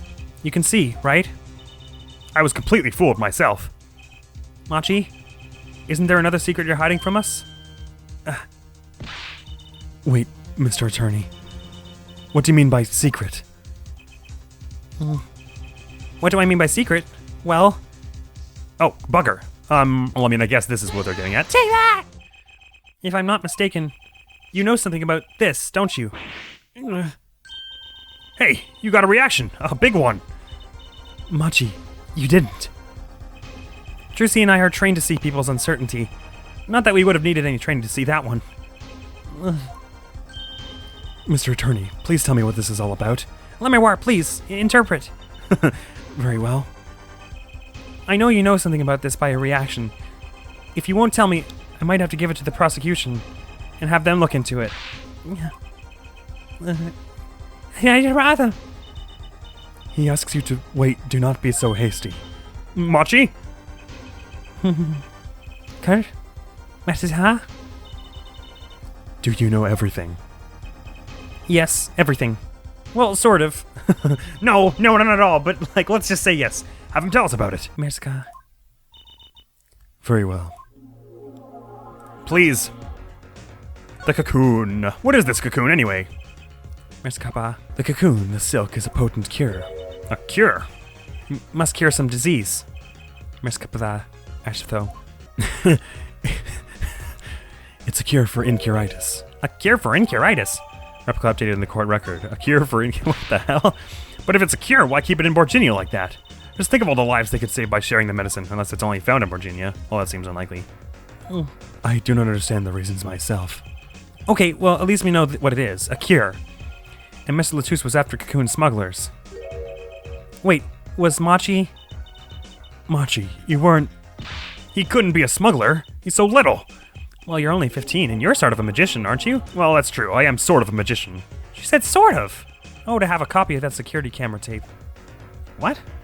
Well, Machi, are you a smuggler? Take it, huh? What? What about him, huh? He won't tell me. First he plays blind, now he plays dumb. I wonder, do you think he brought a cocoon here to sell it to someone? If Machi really did bring one into the country, was he planning on making a deal for its sale? I can't go home. Can't go home? Rotham? Yar. I can't go home to Virginia. I do not want to go home. The penalty for taking a cocoon from Virginia is death. That's right. It's punishable by death. Say. About the case? Sorry, about the case. What about the case? He wants to tell us about Mr. Latussa's death? No. This meeting's over. Who? Not Gavin. Oh, Darian. What the hell? Why? Darian? What do you mean? Visiting hours aren't over yet. There's a call from Machi from the Virginia embassy. This meeting is over. Sorry. Just give us 5 more minutes. We can call him back after that. Sorry, no go. Come on, piano boy, we're leaving. Darian! Whose voice was that? Darian, wait! I never liked you, either of you. Huh? You've only known us for like 12 hours. Darn it, we were so close. He was about to tell us. Hey, Apollo. He didn't want us to hear what Machi had to say. Apollo! And there could be only one reason why. Why is everyone ignoring me? Oh, sorry. This is it. I know who I'm after now. It all happens tomorrow, in court. It certainly sounds like this is going to be a final trial day for this case. I'm ready. Ready. Bring it. Bring it. Let's do it. Day 3, trial part 1. Oh, I don't like the sound of that. And I guess if Machi was about to tell us something really pivotal, then it couldn't really go for another investigation day, could it? July 10th, 9:49 a.m. District Court Defendant Lobby number 2. Well, this is it. Today's the day it all goes down. And then there was yesterday. This meeting is over. Sorry. Just give us 5 more minutes. We can call them back after that. Sorry, no go. Come on, piano boy, we're leaving. Darian, wait! I did it again. That line was not the right voice. I never liked you. Either of you. Huh? Man, they're really trying to make him seem like he's our opposition here, but I sort of can't imagine why he was, I don't know. It seems weird. Darn it, we were so close. He was about to tell us. Hey, Apollo. He didn't want us to hear what Machi had to say. And I think I know why. Time to bring down a little justice. Ah! What was that? He is heard but unseen. Another gunshot going off in the... Oh no, I hope it wasn't Gavin, just like in... Well, I mean, spoilers, but... Who's that talking? I had some idea it might be. Healing Grammary! Using the door like an average muggle, no less. You aren't the witness today, are you, Uncle Valent? A preposterous proposition. How could I stand upon the stand when my secrets would be free for the plucking? Might even have to sign autographs. That is why I intend to remain hidden for the entire day. Ooh, with vanishing magic? Indeed! I will jump upon an express train and express myself to the next town over. But before I go, a word of warning. Please, any advice you can give would be helpful. Warning? What? A grand grammary glamour resides at the root of all that has happened. Do not forget this truth. A glamour? A trick, you mean? A spell, a sorcery, a great illusion. Miss Trucy, though it pains me to part so, I need to get in line for a ticket. Farewell! Whoosh. And there he goes. He sure seemed happy about that illusion thing. Oh, big illusions are the bread and butter of a magician. You can't pull off a show without one. The big illusion is always a spectacle to remember. Usually it involves cutting up things like people or elephants, or the Eiffel Tower, anything really. So he was talking about what we saw at the concert. La Miroir's disappearing act. And Prosecutor Gavin's exploding guitar. I wonder what he meant by it being at the root of all that has happened. Well, it's about time. Shall we go? I guess. Excuse me, sir. Yes? The scheduled starting time for the trial has been changed. The trial will not be commencing until 10:30 a.m. Sorry for the inconvenience. Huh? Did something happen? This is a first.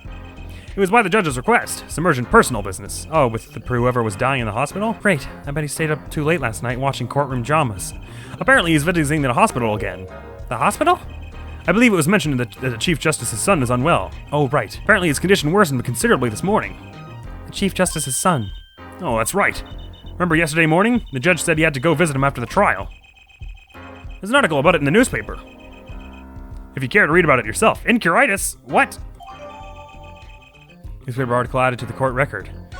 Sweet jingle bells. Incuritis? Where have I heard that before? I'm surprised you forgot. I'll let you read that article for us, Apollo. Just leave the TV Guide page to me. Try not to lose the page with the funnies if you can. Oh, Apollo and his Marmaduke. Or Garfield, or whichever one he reads.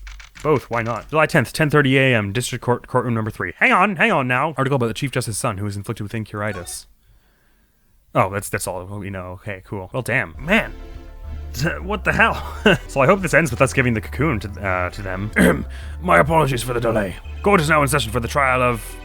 How do you say this name again? Machi Dabai, our suspect fortissimo. Right, it's his trial in any case. The defense is prepared, Your Honor.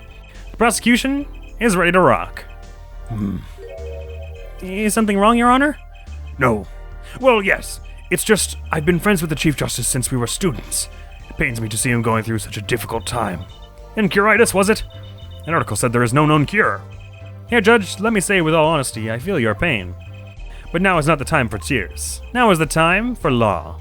Indeed. We left off at quite the juncture yesterday. I asked Interpol about that number, IPXX314206. The agent registered under this number was Romain Latouche. Thanks for looking into it for us, Detective Crescent. It's a great help. Oh, no problem at all, Your Honor. I'll be heading out. Burm, burm, burm. Wait, that voice just now. It was him. I am sure of it. It was him? That voice I heard talking to Mr. Latouche when I heard the gunshots fired. It was him. It was Mr. Darien. No way. Quite a sensational ending. Who would have thought Darien would guest star in this season cliffhanger as a suspect? I asked the prosecution to look into this matter. Please tell the court your findings. Darien Crescent is a member of my band, the Governors. He's also a detective, making the current charges serious indeed. Yet after investigation, I have found no cause to alter our case or file new charges. And your reason is? Weren't you aware, Herr Forehead? He has an impeccable alibi. An alibi? Let us review the facts again, shall we? Concert held on the night of the shooting was in 3 sets. I just had a thought. What if the reason that Darien messed up the notes was that he was... I had some idea that maybe he was distracted by something earlier, like a gunshot or something. But what if it was actually that he was... Like, he reached his hand off the guitar to, like, hit a button, like, say, like this, like something like this. Although I guess this one triggers the igniter, so that doesn't really make sense, because that happened during the serenade. Either way, the fact that he missed the cue still seems funky to me. The concert held on the night of the shooting was in 3 sets. The Governors ripped up the stage during the first set.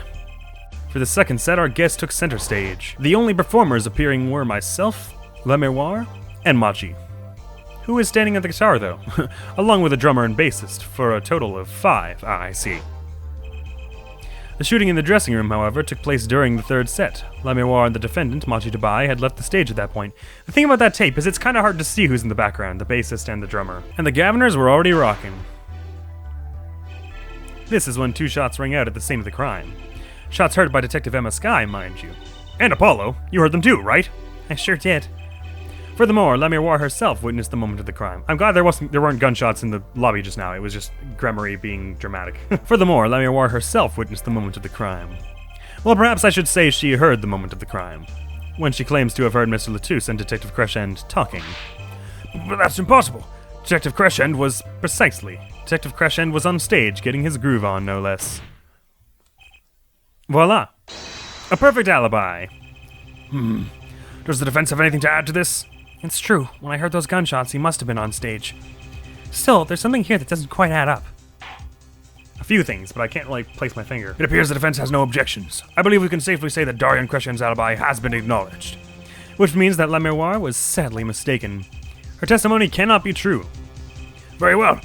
Of course, if we disregard her testimony, then I see no evidence keeping us from declaring a verdict. Well, I would just say that given all that's happened today with her being knocked out and junk, that seems important. Or, I guess that was yesterday. If indeed there are no objections, uh-oh, Apollo, if he declares a verdict now... but Prosecutor Gavin's case is airtight.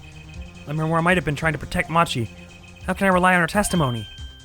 Wait, what about yesterday in the detention center? Yes, about the case? What about the case? He wants to tell us about Mr. Latouche's death? This meeting's over. Darien? Machi was trying to tell us something. I know it.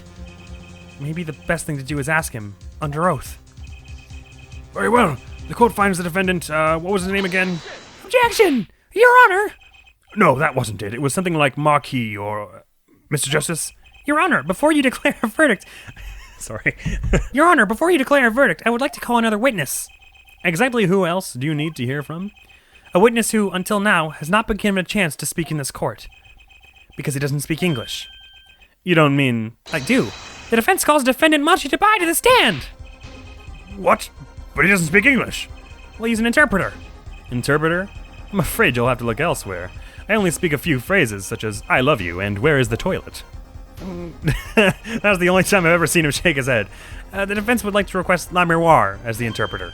La Miroir? But there's a possibility she's protecting the defendant.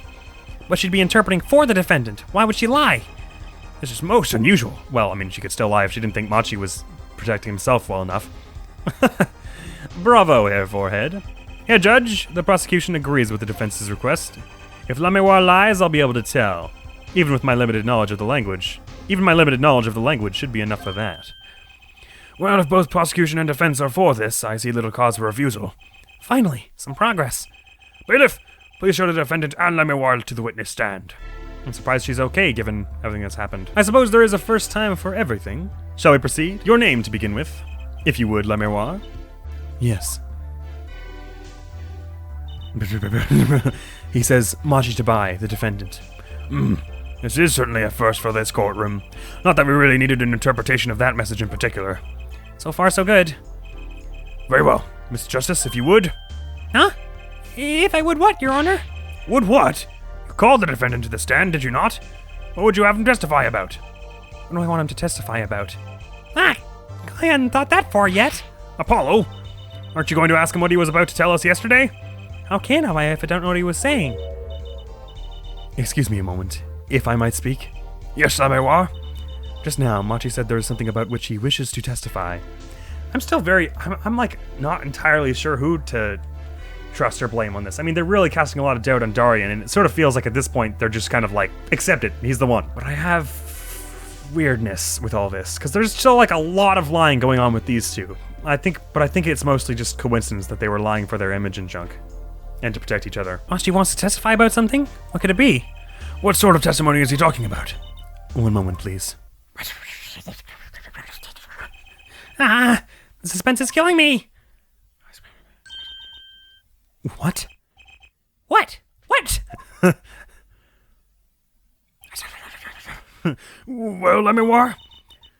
According to Machi, he has proof of his innocence. Whoa, what? Yes, I would... What? Since when? This is a surprise. Yahoo! Victory, Apollo! We did it! This is sounding too good to believe. And I know what that usually means. That it's a lie. Well, if that's true, then this is vital testimony. La Miroir, I mean Machi, please testify to the court. Very well. Proof of innocence. He says that word of Mr. Latus's death came as a great shock. But if the killing truly followed the lyrics of my song, I, that is, he, could not have done it. He says that because the lyrics are in English, he does not understand them. I had the same thought myself at some point, but, I mean, you have an interpreter with you. I see. He wouldn't have understood the English lyrics to the song. That would prevent him from following them so closely. I wondered what he meant by proof. Why, he would only have to ask La Miroir to know the meaning of that song, yeah. La Miroir, did you ever explain the lyrics of that song to him? I did tell him generally what the song was about, but never in so much detail, and he never asked. Has my oft-repeated warning already fled that forehead? La Miroir might be protecting the witness. Well, anyway, let us proceed with the cross-examination. Mr. Justice, if you would. Yes, Your Honor. Something's hidden in that testimony. I know it. Hopefully my bracelet goes. I'll just have to trust my bracelet to tell me where. Oh, yes, good. It worked yesterday. It'll work today.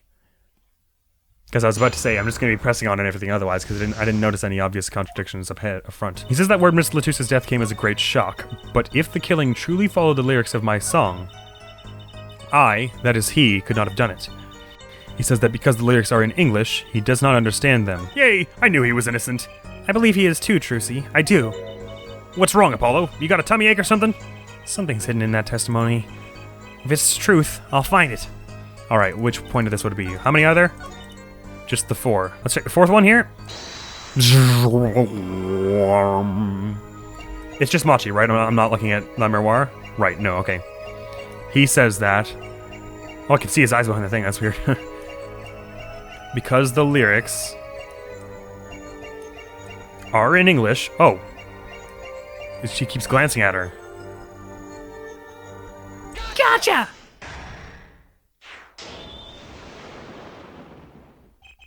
Machi, you can't fool my eyes. You glanced towards her the very moment La Miroir said the word English. Why? Can he speak English? And don't bother interpreting that, he understands me. Machi, tell the truth. You can understand English, can't you? What are you saying? Of course he can't.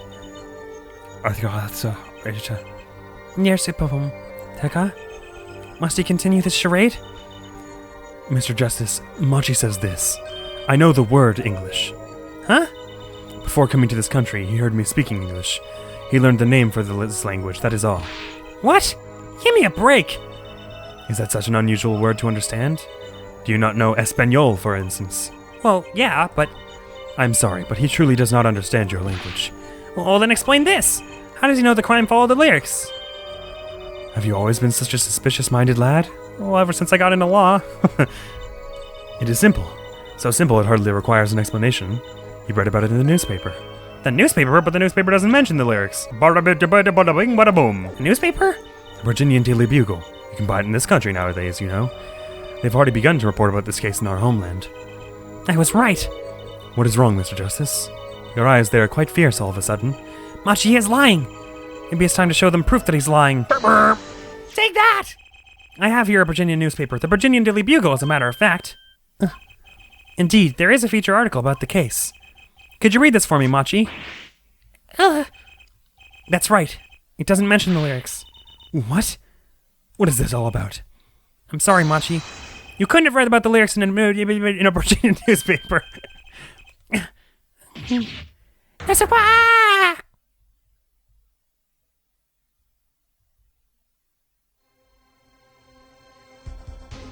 I didn't understand that either. What does this mean?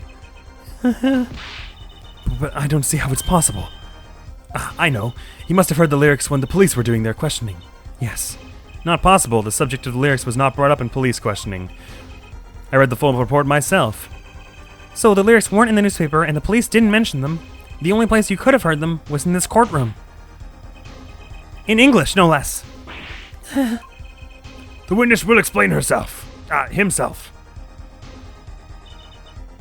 Machi says... He says... Yes? It is true I read the newspaper. But this is not where I learned of the lyrics. I was mistaken. Now I remember. You remember? He says he heard of the lyrics from me. What? But you just said you didn't say them. Is this true, Lemuel? Yes. I'm afraid I had forgotten it myself. Oh, with your amnesia and that junk. Then it looks like Hair Forehead's been jumping to conclusions again. It seems so, yes. No! I was onto something, I know it! I can't let this chance slip away. Time is an issue today. Mr. Justice, are you finished with the cross-examination? What are you going to do, Apollo? If I'm going to keep on the cross-examining, I better have an angle of attack. Or else. Your place is still reacting. There must be something else that was wrong there. Your Honor, please allow me to continue. If you must, you must. Very well. Witness? I understand. Okay. Oh, there's a new thing altogether. Hang on. It was I who explained the crime that followed the song. Oh, so maybe Lemuel's lying about that. Oh no, I'm still looking at Machi here.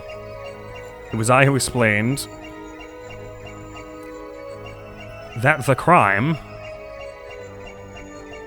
Oh, I actually can look at the memoir. Oh, hi. Followed the song. Gotcha! Oh, wait, no. She was just saying... Wait, hang on. Did you know... I didn't realize... I did it instantly as soon as I saw her moving, but she was just saying normal things. I'm gonna get a penalty for this, probably. Did you know that the body reveals our thoughts? And yours is telling me you were uncertain just now. Should I be interpreting this or not? Yes, of course. I must admit, I find it hard to interpret that which makes no sense. Maybe you got it wrong, Apollo. Just a thought. You might have a point there, Trucy. I did that so impulsively. No need to interpret that after all, Lemuel. Oh, I'm sorry, I've already told him. Great. Now even my client's laughing at me.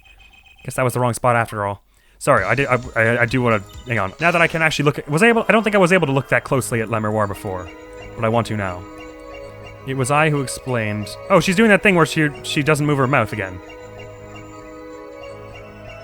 Okay, so that was the one. Gotcha! This time I actually have it, sorry. I'm your war. I'm currently cross-examining Machi. Why should you be uncertain? Me? Uncertain? Yes, you swallowed the very moment you told the court. It was I who explained.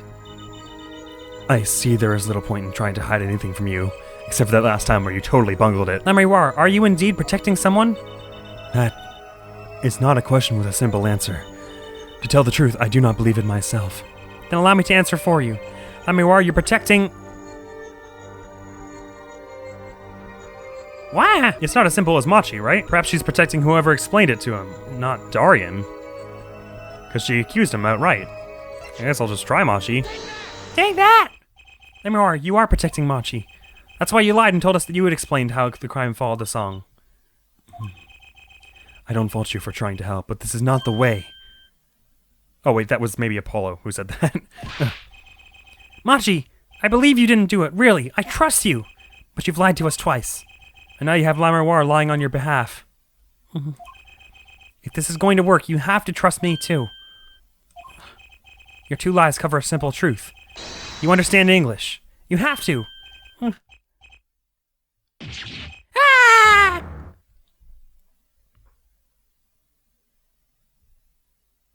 Yeah. Witness, is this true? Do you understand English? Yes, a little, only. Thank you. What? First he could see, now he can talk. And you did not know about this, Lammerwar? No, I did not. It is quite a surprise. How many secrets is this witness hiding? Last. This is last. Machi, could you tell us what really happened? No shooting! I did no shooting! So you weren't in the dressing room when I heard those two gunshots, correct? Apparently the answer to that question isn't simple either. I was in dressing room. Behind desk. Manager, he on floor. Which would be after the shooting, right? Then there is voice. Voice? Or voices? Was it you and Emma, Apollo? So when Machi went into the dressing room, Mr. Luce had already been shot, and then we came to the door. Panel, high up. I take off. Run away, run away! So it was you who escaped through that air vent. As the prosecution has held all along, no less. The defendant has admitted to being at the scene. Might we take this as a confession? No! Wait, what? We didn't even get to examine now that he knows he speaks... No! He's clearly denied that he did it. I know shooting. Manager on floor. Already on floor. Objection what? The victim had already been shot, you say? I find that hard to believe. The defendant understood the song lyrics. He was at the scene of the crime. This can only mean one thing. He is the shooter. Yeah. Does the defendant have anything to say to this? He's climbed up, Apollo. Then let's ask Mr. Justice. Will you require any further testimony from the witness? No, duh, we've only not had any yet. Is that it? Is there nothing else I can get him to testify about? Wait. No, of course there is. The bead, yeah. The cocoon. What is this cocoon, anyway? Garsama. The cocoon, the silk, is a potent cure. A cure? Well, Machi, are you a smuggler? Yes. Tarasama. Yeah. He won't tell me. The cocoon has to have something to do with this. Machi, please tell us the truth, for your own sake. No. No more speak. Not to any of you. So much for your precious trust, Hair Forehead. Hey, you were the one who didn't believe him. Regardless, this brings us to an impasse. It does seem that the defense and defendant are at odds. I doubt we are likely to learn anything more of value should this continue. I see no other course but to declare a 5-minute recess. The defense will work things out with the defendant so that we might proceed. I hope so, although I doubt it. Somehow. I feel like we're going to need testimony from someone else. July 10th, 11:23 a.m. District Court, Defendant Lobby Number 2. Apollo Eustace. As Justice. Better learn how to say it if you ever want to get some. Oh, Justice, I see. Believe. I know shooting. Machi claims Mr. Latouche was already down on the ground when he entered the room. They haven't said that he was shot when he entered the room, though. Just they keep saying he was on the ground. Well, I guess that's probably synonymous, but just sort of seems funny to me. Maybe it was a trap and he walked right into it. Suddenly, I hear revolver. Close, very close. Then I hear voice. You heard gunshots? Yes, it's true. I hear revolver, but only sound. Wait, you're saying you went into the dressing room and found Mr. Latouche already dead, and then you heard shots? Like through someone's headset, maybe? Like they were from far away? I don't know. That's true. So, You were at the scene of the crime when you heard those shots, and you escaped through the air vent. I know. Huh? What do you know? I know if I opening vent, I can leave stage and backstage. So the vents went to both stage and the backstage area. Is that what he means? Hey, he's right. Hey, he's right. Look, Apollo. Huh. Yeah. Okay, so now it's showing the vents again. What's up with that? But they keep like disappearing whenever the white bar shows up. This is a weird visual thing. And there's a vent that goes all the way up into this tower, which I still think is weird. But how did you know it was connected like that? Wait, I bet his father was the architect that designed the hall or something. I hear this from magician. Magician? Don't look at me. A magician, huh? Well, at least we're clear on one thing. Machi didn't shoot Mr. Latouche. Yeah, but what does that leave us with? We're supposed to say he went into the room to find the body and then he heard the shots? That one's gonna go over well in court. Not. Apollo, you're his defense. You're supposed to believe whatever he says, even lies. That's what Daddy always told me. I'll just pretend you misheard him. Every time. So, what do we do? You sure you won't testify, Machi? No talking. No. Well, it was worth a shot. It's weird how he's the same age as Trucy, but he seems like so much younger. A cocoon. Kasma. I can't go home. Can't go home? Mesartatham. Eka. Fasaha. I can't go home to Virginia. I do not want to go home. The penalty for taking a cocoon from Virginia is death. That's right. It's punishable by death. Of course, he's scared. Oh well, I guess we'll just have to try a different approach. That's the spirit, Apollo. So, what's your plan? If Machi won't testify about it, we'll have to get someone else to testify. Someone else? Darian, maybe? I think we're out of time. Let's get back in there. Right. Who else would have known about the bead? Because, I mean, Romain, but he's dead. Le Miroir, maybe. July 10th, 11:28 a.m., District Court, Courtroom number 3. Court is now back in session. Mr. Justice, have you sorted things out with the defendant? Yes, Your Honor. We had a good talk. Very well. So will he testify? Your Honor, the defendant will not testify. What? Shame. And here I thought this was your big chance to turn the case around. Actually, it is. The defense would like to approach this case from a different angle, Your Honor. A different angle? If Machi won't testify, then I know who will. I would like to cross-examine the witness in this case, Le Miroir. Right, okay. Le Miroir. Are you going to say she's a liar and he's not reputable? What are you up to now? I thought we determined yesterday that Le Miroir's testimony was insubstantial.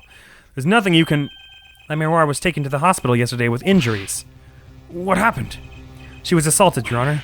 Assaulted? Someone wanted Le Miroir dead. Thankfully, she was able to save herself. What? I've heard of no such report. Prosecutor Gavin? Why would anyone be out to kill Le Miroir? Can you think of a reason? Well... Think of how she is known in our country. A singer from overseas who doesn't speak English, yes? Yet someone tried to keep her mouth shut. Who could that have been? You don't think... I do. It was the same person who shot Mr. Latouche. The killer was afraid of her, of what she might say. The defense believes that something was hidden in her testimony yesterday. Something the killer doesn't want getting out. So am I to understand that this is what you are saying? Namely that there is a nugget of truth in Le Miroir's testimony, a nugget we have yet to uncover. Exactly.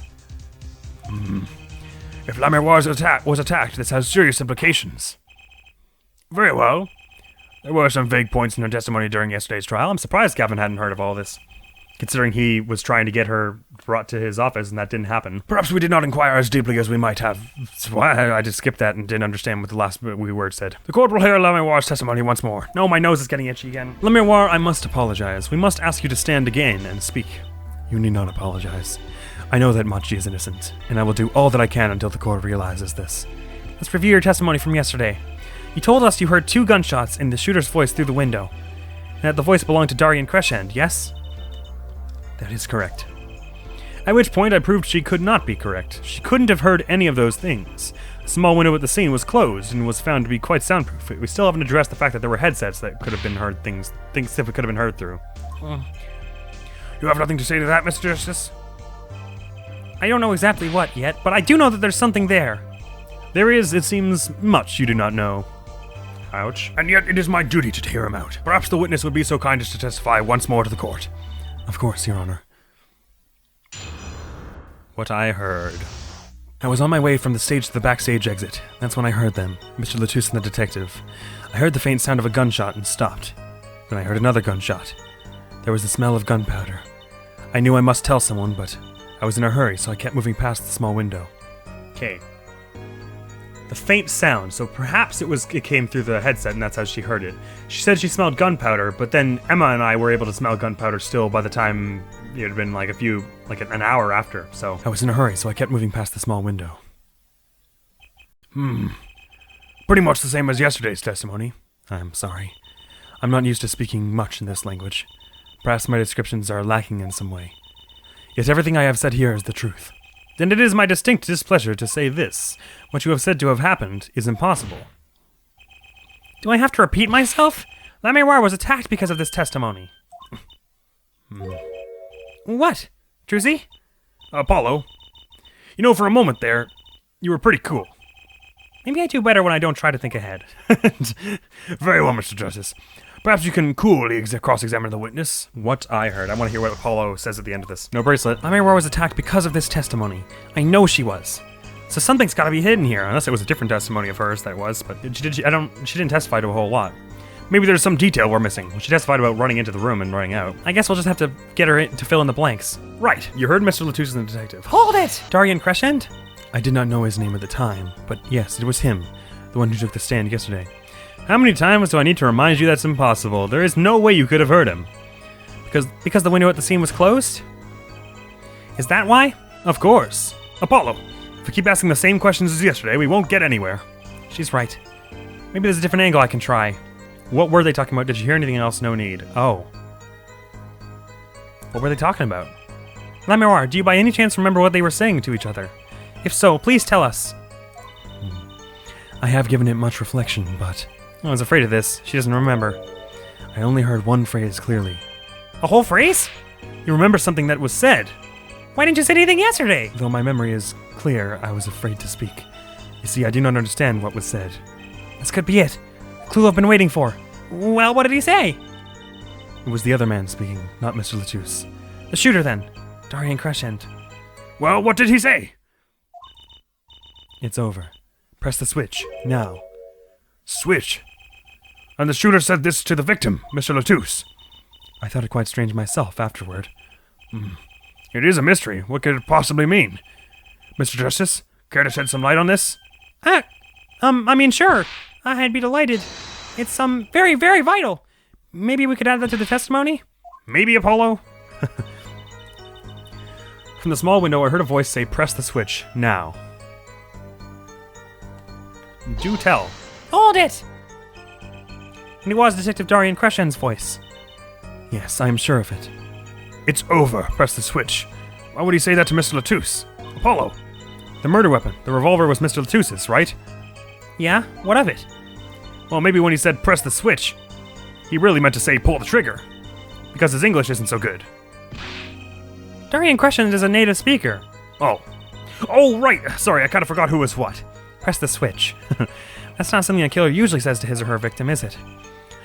Was there no one else in the room? I do not know. Well, according to Machi, there was, but of course he won't testify. All I heard was Mr. Latouche and the detective. No, actually, I guess Machi got there later? I forget. Well, I mean, I could present the switch here, but I don't know that it's not a contradiction exactly. I'll present it? Objection! Press the switch. There's only one key that can unlock the mystery of those words. Oh? Yet there was nothing at the scene that could actually be called a switch, save the lights. True, there wasn't a switch at the scene, but it just so happens I have a switch right here. That certainly does look like a switch, doesn't it? The problem is, this was found not at the scene of the crime, but on the stage. The stage? Where the concert was held, yes. This was found hidden there. On the stage? Are you claiming that the voice La Miroir heard was of someone commanding another to press this switch? It's a possibility. Headsets and all. Oh, Herr Forehead, I'd call that an impossibility. Why? It's hardly necessary for me to remind the court of the layout of this concert room. The stage is quite far from the La Miroir's dressing room. Not to mention that the Governors were in the middle of a concert on said stage. We aren't known for being a quiet band. You could shout all you want and not be heard. The detective's voice was loud, but certainly not a shout. So too have Herr Forehead's cries of possibility fallen far short of being heard. Sorry. But he wouldn't have needed to shout. Excuse me? You heard what I said? Or do you need me to shout it out for you? It would have been quite simple to be heard on the stage from that dressing room. Oh wait, you like evidence, don't you? How about this? Using this, it would be easy to get a message from the... But you get it? No, that's not the right one. Headset! Prosecutor Gavin, perhaps you're familiar with this. Why, that's... What? What is it? Is that some kind of newfangled phone they invented while I wasn't looking? This is a type of transmitter. A communications device. Communications? Device? From what I've heard, that night, everyone on stage was wearing one of these. Isn't that right, Prosecutor Gavin? Yes, actually. They're for talking between band members. We all had one on. So you admit that if you were wearing one of these, talking from backstage to the stage would be simple. True, but wait. Those send out an electronic signal. To avoid interference with the audio systems, their range is quite limited. Admiral said it was about 30 feet, right? Look at this cross-section diagram of the concert forum. Exactly. The walk from the stage to the backstage seems far, but the direct distance is less than 30 feet. That can't be! I want that to happen whenever I get panicked about something, just a guitar riff in the background. So when Admiral heard the shooter's voice, he could have been talking to someone on stage. You're claiming this is the switch in question? Why did it have to be on stage at the time? It could be placed in a pocket and carried anywhere. Someone could have hit it on stage after the fact. Hey, he's got a point. How do we know where it was when she heard the voice? When the shooter said, press the switch? Well, I guess we don't. An unfortunate situation. I'm afraid that until we know where the switch was, there's little point in debating it.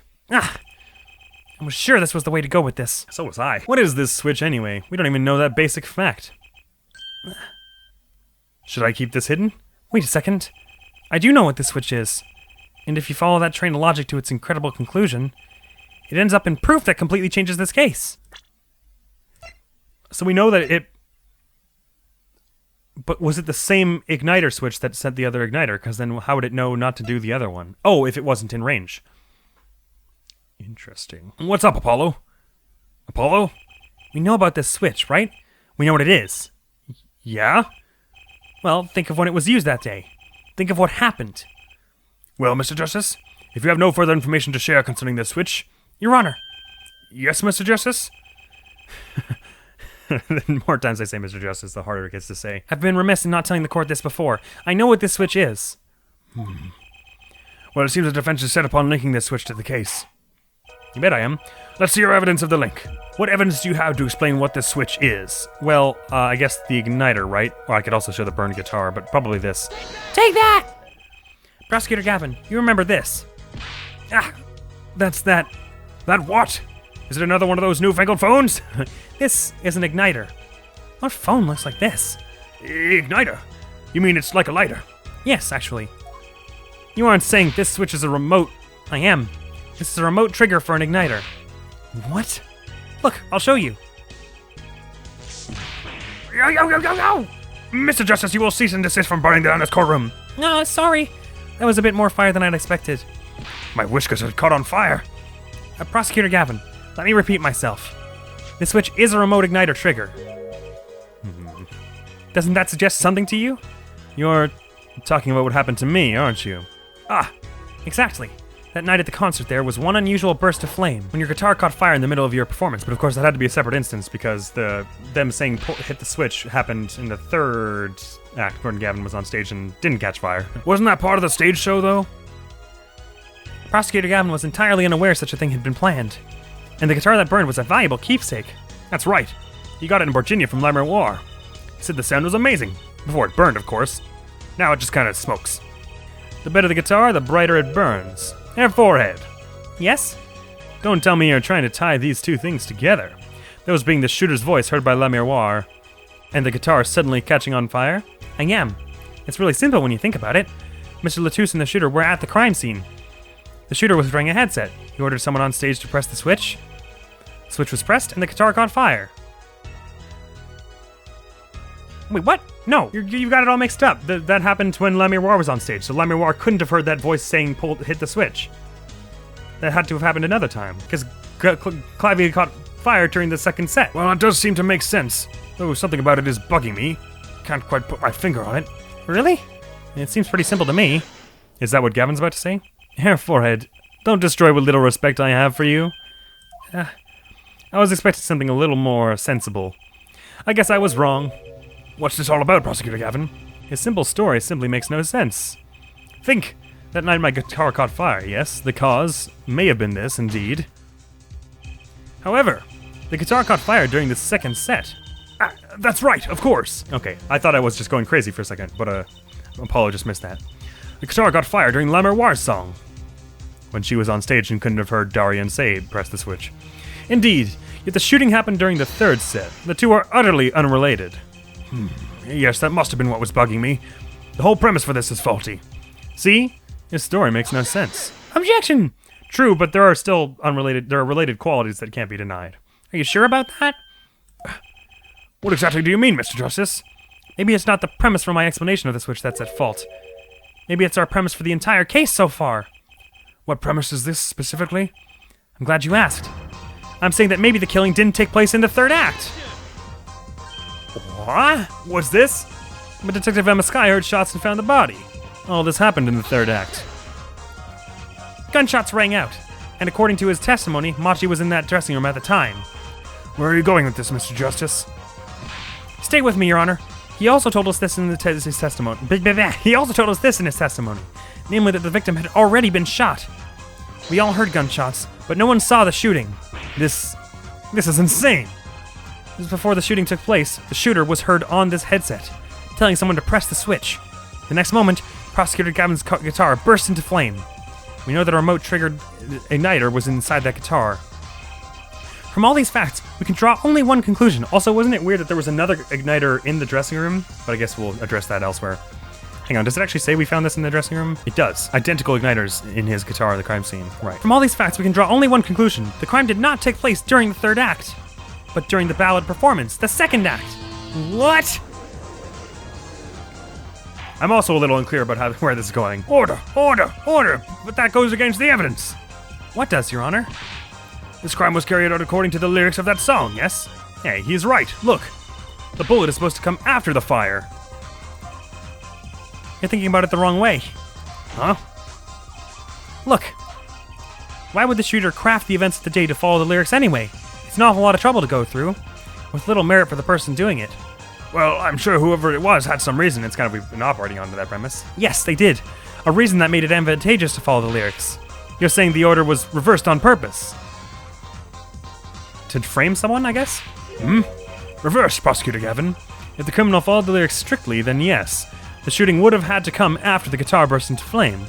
Yet Herr Forehead has raised another possibility. He's claiming that the bullet came not after, but just before the fire. Couldn't have put it better myself. We were only meant to think that the shooting came after the guitar burst into flames, because that would frame whoever was there at the time. Namely, Machi. That was the criminal's objective. The crime followed the lyrics to a point, but that was the ruse. Why else would the killer risk discovery by moving the body? That was the final touch to make us think he'd followed the lyrics the whole way. Okay, I can see that.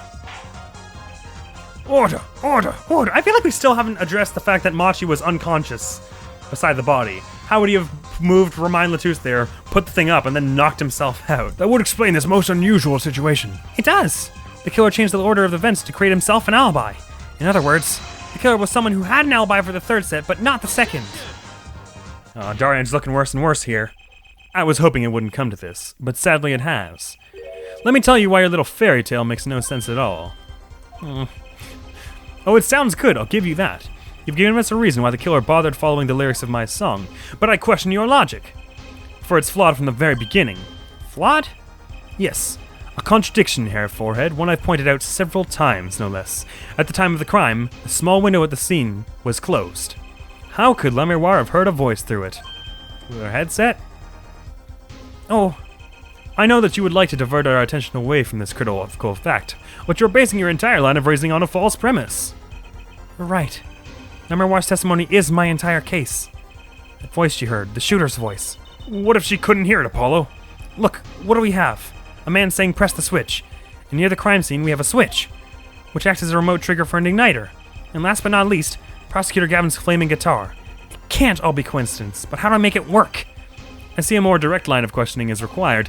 When the crime scene was investigated, immediately after the crime, that window was closed. Care to tell us how La Miroir heard the voice? It wasn't closed at the time, maybe? A key point to be sure. Mr. Justice, can you explain it to the court? Okay, Justice. You've got one thing to prove and one thing only. La Miroir heard a voice. And she heard it during the second set. Think. How was La Miroir able to hear the voice? Okay, it was either the window was open during the time or she heard the, through the headset. She has divine hearing. That's a weak sauce argument. The window was open. She was somewhere else. I mean, she might have been somewhere else and heard it through the headset, but that doesn't really say that it was the headset. Let's try. I mean, I can't lose health for this. Let's try the window was open and just suppose. Obviously, the window was open. It had to be for her to hear the voice. News bulletin here, forehead. That horse is dead. Stop beating it for all our sakes. I never remember you actually proving that it was closed. You just kind of said it was.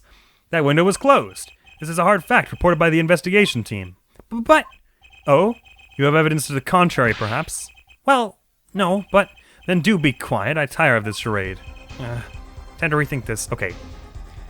I don't understand why they're so sure that it couldn't have been open at the time, just because it was closed when they got there. Alright, she was somewhere else then. Unless divine hearing is what they're calling the headset. When we investigated the scene, the window was closed. The shooter had no reason to close it. Had it been open either. Meaning it was impossible to hear the voice through that window. It's good to hear you making sense again. For a moment, I was afraid you might be a Virginian too. Virginians make plenty of sense. As I was saying, La Miroir could not hear the voice through that window. So there can be only one explanation. She heard the voice from another location entirely. Watch this. You do amuse me so. And here I thought you and good sense were back on speaking terms. Now I'm afraid you and good sense speak two entirely different languages. Shall I interpret for you, Hair Forehead? La Miroir clearly stated that she heard the voice through that small window, and there is only one small window at the scene. Are you sure? Think about it.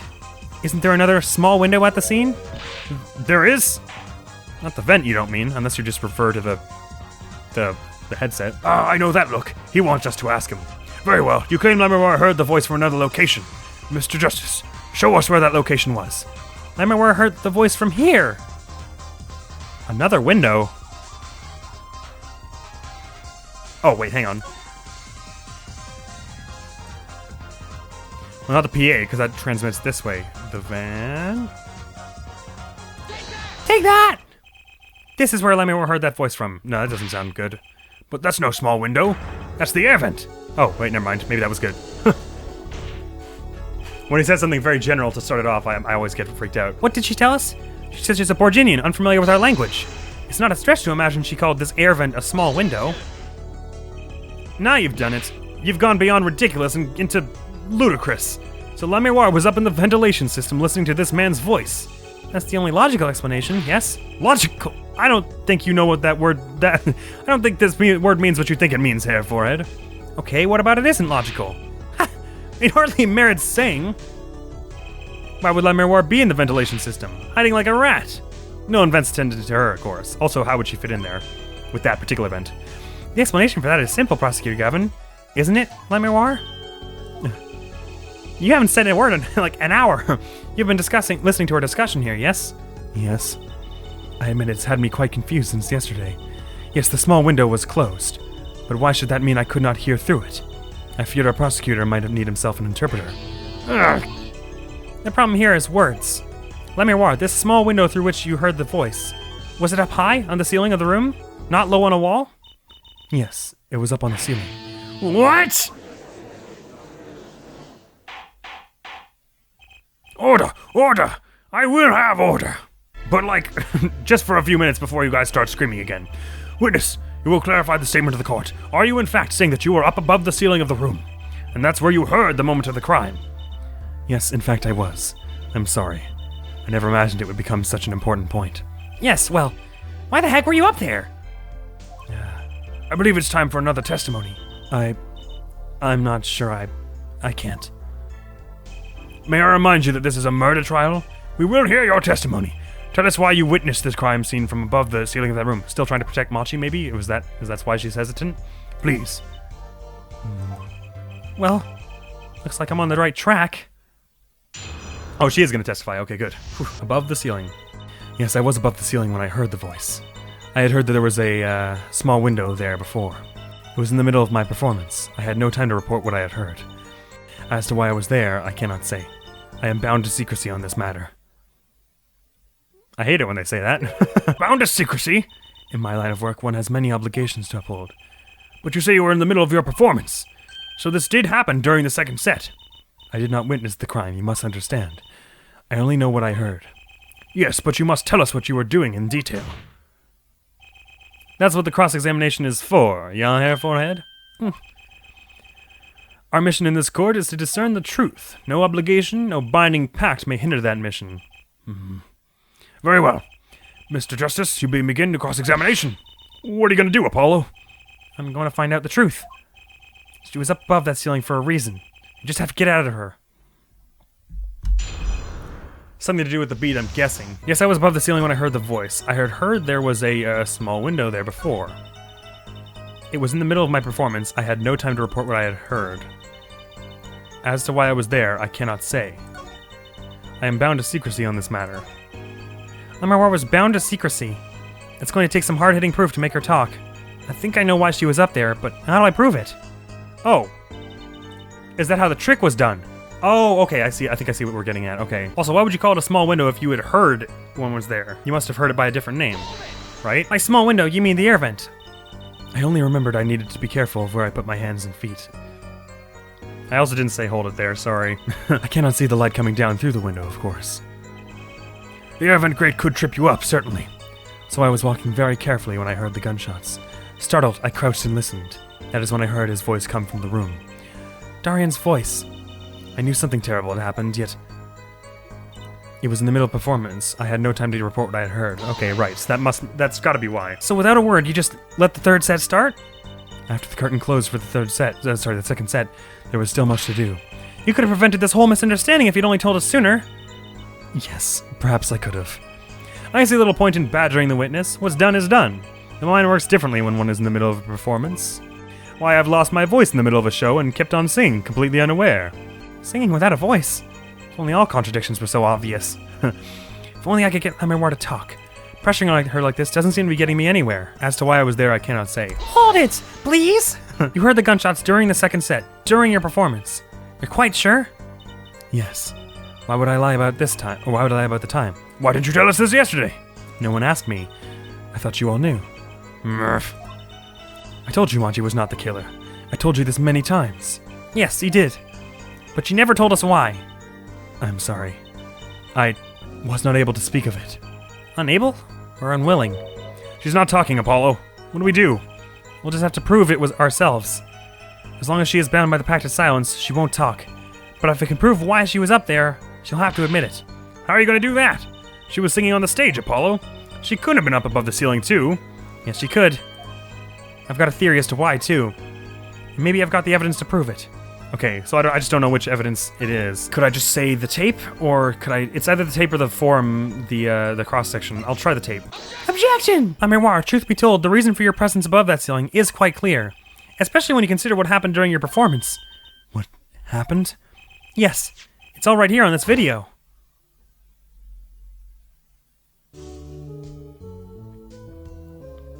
When you teleported seemingly across the stage, although I still don't know how you got into a tunnel from 30 feet up on that thing. But that's all other magic stuff. Sure, blump. Fortunately, at least it doesn't seem like I have to be like in Ace Attorney, I think it was the first one, where I have to like parse through the video and pick out specific spots where things are off. I'm much happier to just have this video as an evidence piece. So I don't know how you climbed out, even if there was a vent there, how you just like yeeted out of the ground like that. Good show, good show. As we can see, Admiral was clearly not on stage for her entire performance. Well, it saddens me to be so realistic. Admiral is incapable of actually vanishing, let alone teleportation. So the only explanation is that she was hidden from view. And during that time, she moved to the back of the forum. Apollo? What, Juicy? It's not nice to reveal magician's secrets, and it's against the rules. But I'm a lawyer. I'm not supposed to be nice. This is all very fascinating, but how is it possible? There's only 20 seconds between when she disappears and reappears. She couldn't have moved that fast. Is something wrong, Prosecutor Gavin? He's realizing how they could somehow. This was his concert, his show. He knows how the illusion was performed. Aha! He's just realizing his own oversight. Let's look at the cross-section diagram again. Here we can trace a route through the ceiling. It goes from the stage, through the backstage to the rear of the forum. Recall Lamiroir's testimony from yesterday. I was on my way from the stage to the backstage exit. There was something like a little window there. That's how I saw it. She went from the stage to the backstage exit. A perfect description of this route above the ceiling. Lamiroir knew of this because of her part in the illusion. But she wasn't the only one who knew. What? Just now in the lobby, Machi told me something. I know if I opening vents, I can leave stage and backstage. He said that? Oh, were you not informed, Prosecutor Gavin? Well, he wasn't there. I knew about the Vanishing Act, of course, yet I had no idea of the route that would be used. Why didn't that magician tell me? Magicians only reveal details of their acts on a need-to-know basis. They're the bread and butter of a magician's life, you know. Which is why he bound Lamiroir to secrecy. Well, Lamiroir? I am impressed, Mr. Attorney. Machi was right about you. So, what does this mean? Are you saying you used this route above the ceiling? I did. Well, that's that. But I'm still a little confused. Why is that, Your Honor? As I said before, there's only 20 seconds. Also, we still haven't used the mixing board yet, which is making me concerned. Although I take it, we still have a trial part 2 to do this. I didn't see. There was very little time before when she disappeared, I think is what he just said, but I wasn't reading it. 20 seconds tops. How could you do it so fast? Especially if you stop to hear the shooter's voice. Yeah, that is certainly weird. That's a good question. Can the witness explain this to the court? I cannot. Very well. Mr. Justice. Yes? It's all up to you. Do your thing. What thing, Your Honor? You need to explain how Lamiroir was able to teleport like she did. Or I'm throwing your case out with the bathwater. Why do I get picked on? It's Lamiroir who isn't going along with the program here. As I have stated before, I am not at liberty to speak of the illusion that night in detail. Well, damn. Well, she only says that she was heading backstage. She doesn't say she was heading to the other tower. So maybe the thing that went up there was like a decoy of her? And it wasn't actually her? Then you'll just have to tell us what you can. We'll hear your testimony on this. Mr. Justice, it will be your job to wring the truth out of her. Yes, if you would, please. All right. I feel like a student before finals. It's a little too close right now. Good luck, Apollo! The big illusion. I followed the route exactly as I was instructed. There is an emergency exit in the backstage where a stagehand waited. From there, one can enter the forum on the opposite side from the stage. The plan was for me to move there in 2 minutes. I was on my way when I heard the voice. 2 minutes? That still doesn't seem like enough time. 2 minutes, you say? The mystery deepens.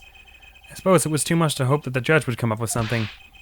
That's just my curiosity. Take it away, Mr. Justice. Right, Your Honor. All I have to do is find the contradiction between what Lamiroir is saying and what we can see plainly in the video. I figured it out already. I'm a magician after all. Well, tell me. Not a chance. I can't reveal another magician's secrets. Come on. Hey! You're supposed to be on my side here. Oh, well, damn. I guess I'll have to cross-reference it with the video then, myself. I followed the route exactly as I was instructed. There is an emergency exit in the backstage where a stagehand waited. From there, one can enter the forum on the opposite side from the stage. The plan was for me to move there in 2 minutes. I was on my way when I heard the voice. The contradiction between Lamiroir's testimony and the video. Unraveling an illusion can't be so different from solving a normal case, right? Sorry, Apollo. I'm not telling. Not even if you make those puppy dog faces. Fine. I mean, there's still the contradiction that the judge pointed out that was not 2 minutes. So I guess that works, right? Objection! Uh-oh, it doesn't feel like it works. The witness's statement is clearly faulty, Your Honor. I'm sorry, but I can see nothing faulty. Unfortunately, I will have to penalize you, Mr. Justice. Bucker! Hold it! 2 minutes. Yes, it can be done in 1 minute if you are running. Running? In that cramped, dark tunnel above the ceiling? Mr. Attorney, have you forgotten? Dark or lit, it makes no difference to me. That's true, but... So you're saying that on the night of the concert, you made the trip in 2 minutes? Yes.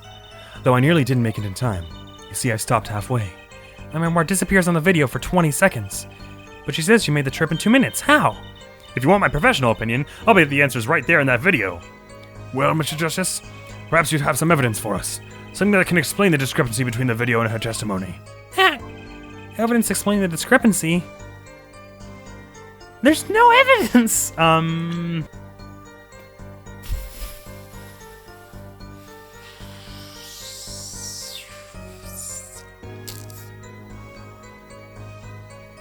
have no idea. I mean, I guess it could be the... Let me check it. Oh, man.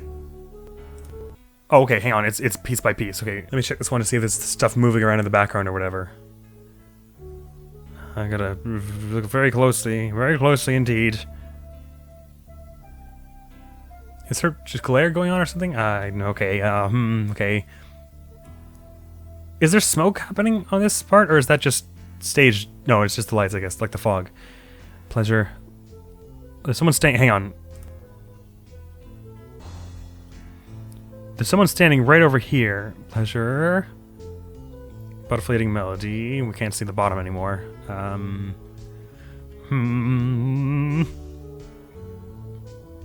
probably should have investigated this earlier to check if there were any weirdness going on. I thought I saw someone move in the back at one point during one of the things. Okay, so he grabs the thing, sends the veil flying. And this is where it's important, right here. The thing catches fire.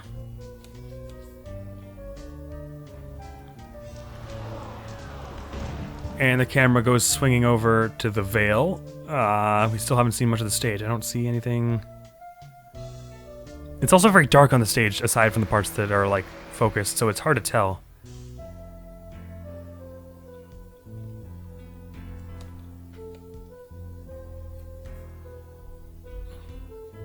Anything right at the end here? Someone still standing there. Oh, I see now. Okay, hang on. I was confused about the layout. She ended up on a tower. I thought she ended up on a tower that was also on the stage. Okay. Well, she ends up on a tower way back behind all the audience. Okay, I wasn't getting that before, which is what was shown on the thing. Okay, I see. Can I pause it? No. Anything weird? Oh, she looks like she's hovering above the ground there, unless that's just weird shadow stuff. Like it's almost like it's a doll or something. Or like a, you know, a mannequin and not a real person. Like she doesn't look like her. Yeah, wait, what the hell? That's certainly strange. I hope that's not just a graphical bug and I'm about to get dinged for this. I think that's the thing. There's one piece of evidence that explains the discrepancy between video and testimony. Oh wait, I didn't already try this, did I? Wait, shit. Aha! So this is it, the magical key to unlocking the illusion's dark secret. Tell us how it works. Quickly, I can't bear the suspense. I was kind of hoping someone else would jump in at this point. Well, you see... Yeah, Judge, I do hate to spoil the mood, but I haven't the faintest idea what he's talking about. And neither does he. I'm a little confused too there, Apollo. Right. By which I conclude that I was wrong. Better luck next time, Pollywog. Mr. Justice, I'm holding you responsible for spoiling my mood. Oh. Was that a tear I just saw in the judge's eye? Alright, nothing to do but rethink this through. The key's in the video somewhere, I'm sure of it. Well, good goddamn. This can't just be a graphical thing, right? She's like straight hovering. And there's a shadow behind her, but not right beside her. Like it's very clearly placed aside.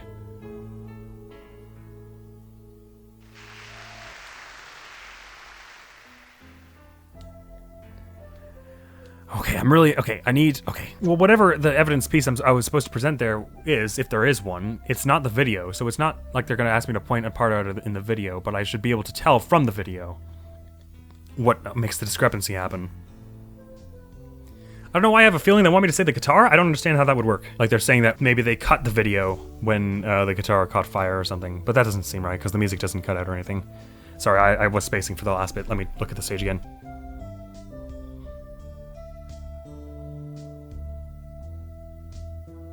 Oh, hey, wait. Has she got the brooch on by the end? I should have thought of that, because perhaps, I was thinking earlier, maybe she dropped the brooch through the vent, and that's how it got there, because she didn't actually go there during that time, right? Hang on, let's speed it up here to the... Has she got it on? I can't tell, her hair's in the way. Wait till it cuts to her front. No brooch. Hang on a damn second. I mean, I'm not sure how exactly this makes it that 2 minutes, like how that means that we only saw the 20 seconds on video, but there were actually 2 minutes there. But it still seems noteworthy. Lamiroir, do you happen to remember this brooch? Aha! The brooch! We saw that yesterday, did we not? It was found at the scene, Your Honor. And you're bringing this up now, why? I thought we had already determined when that was dropped. So did I. But we hadn't. Take another look at the video. Took me a minute, but I got there in the end. Okay, I do see how this was like the Blue Badger case in, I think it was Ace Attorney 1. Here, you can see she's wearing the brooch. So she is? Let's look a bit later. Pause. What? The brooch! It's gone! What? Yes. The brooch disappeared in the short space of 20 seconds, and it takes a full minute to run from the stage to the backstage. Which means there can be only one explanation. The Lamiroir we see before the Vanishing Act and the Lamiroir we see after are 2 different people! Okay, I thought there might be something like that. What? The brooch was found on the floor at the crime scene, and not just on the floor, but on the floor directly beneath the air vent. Well, not directly. Lamiroir, tell me, did you drop the brooch on your way from the stage to backstage? At the very moment you witnessed the crime? Yes, I think I did. Right, okay. So she was the real one who showed up without the brooch on the big pillar thing, but whoever was there before was some fake somehow. Order! Prosecutor Gavin! From your expression, I gather you had no idea this was the case, Herr Judge. I, of course, knew about it. What? Don't get me wrong, I wasn't hiding it. It just never occurred to me that the switch and the shooting took place at the same time. So, I was right. There was a switch. There was. Just before the stage's tower rose, Lamiroir was replaced. While we're on the subject, just who was this replacement, Lamiroir? Why, the man behind the illusion. Valant Gramarye. He was Gramarye? That's quite the illusion. But I still don't get one thing. Wait, sorry, the illusion was the one before, right? That's damn. Yes. The switch happened before the tower rose, correct? So you weren't on the stage. That's right. But this fake Lamiroir is still singing. And she's pretty good. That's true. Come on, Apollo, that's an easy one. They were just playing a recording. The Governors aren't some kind of air guitar band, Fräulein. Oh? You mean I'm wrong? When we play a show live, we play live. No recordings. Perhaps you can explain, Lamiroir? Very well. Singing through the thing, maybe? Yes, do tell, and add it to your testimony. I had to keep singing, even while I moved. Oh, that was a short amount to add? Hold it! You were singing? Yes. Mr. Gavin expressed a dislike for recordings, so I used this. Wait, so you were singing the whole time? Even when you were crawling above the ceiling toward backstage? Why should it matter where I sing, whenever where I go is the same darkness? That would be hard to sing without, sounding like you're making footsteps, though. But if you were singing while you were walking, that's right, wouldn't the shooter and the victim have heard? She was singing right over their heads, after all. That is right. Are you sure? You have to be pretty hard of hearing to miss someone singing in the ceiling. Once again, we come back to the state of the scene of the crime. What state? I know what he means. That old speaker, Apollo. The speaker? That speaker was blaring at the time of the murder. Ah, that's for monitoring the stage from this room. Monitoring? It pipes in a real-time feed from the stage microphones. Useful for knowing when your set is coming up. Satisfied? That dressing room was fitted with a large speaker playing with a direct lead from the feed from the stage. At my request, actually. So Lamiroir singing in the ceiling sounded just like Lamiroir singing over the speaker. Well, except for the quality and the fact that there would be a minor delay, but probably, yeah. Ingenious! Her voice was hidden by her voice! Lamiroir? I have just remembered something. Do tell? When I heard the noise, the gunshots, yes? It startled me, I stopped singing. What? I forgot the words I was supposed to sing. The song stopped? Thankfully, it was the very beginning of the second verse, so not many would notice.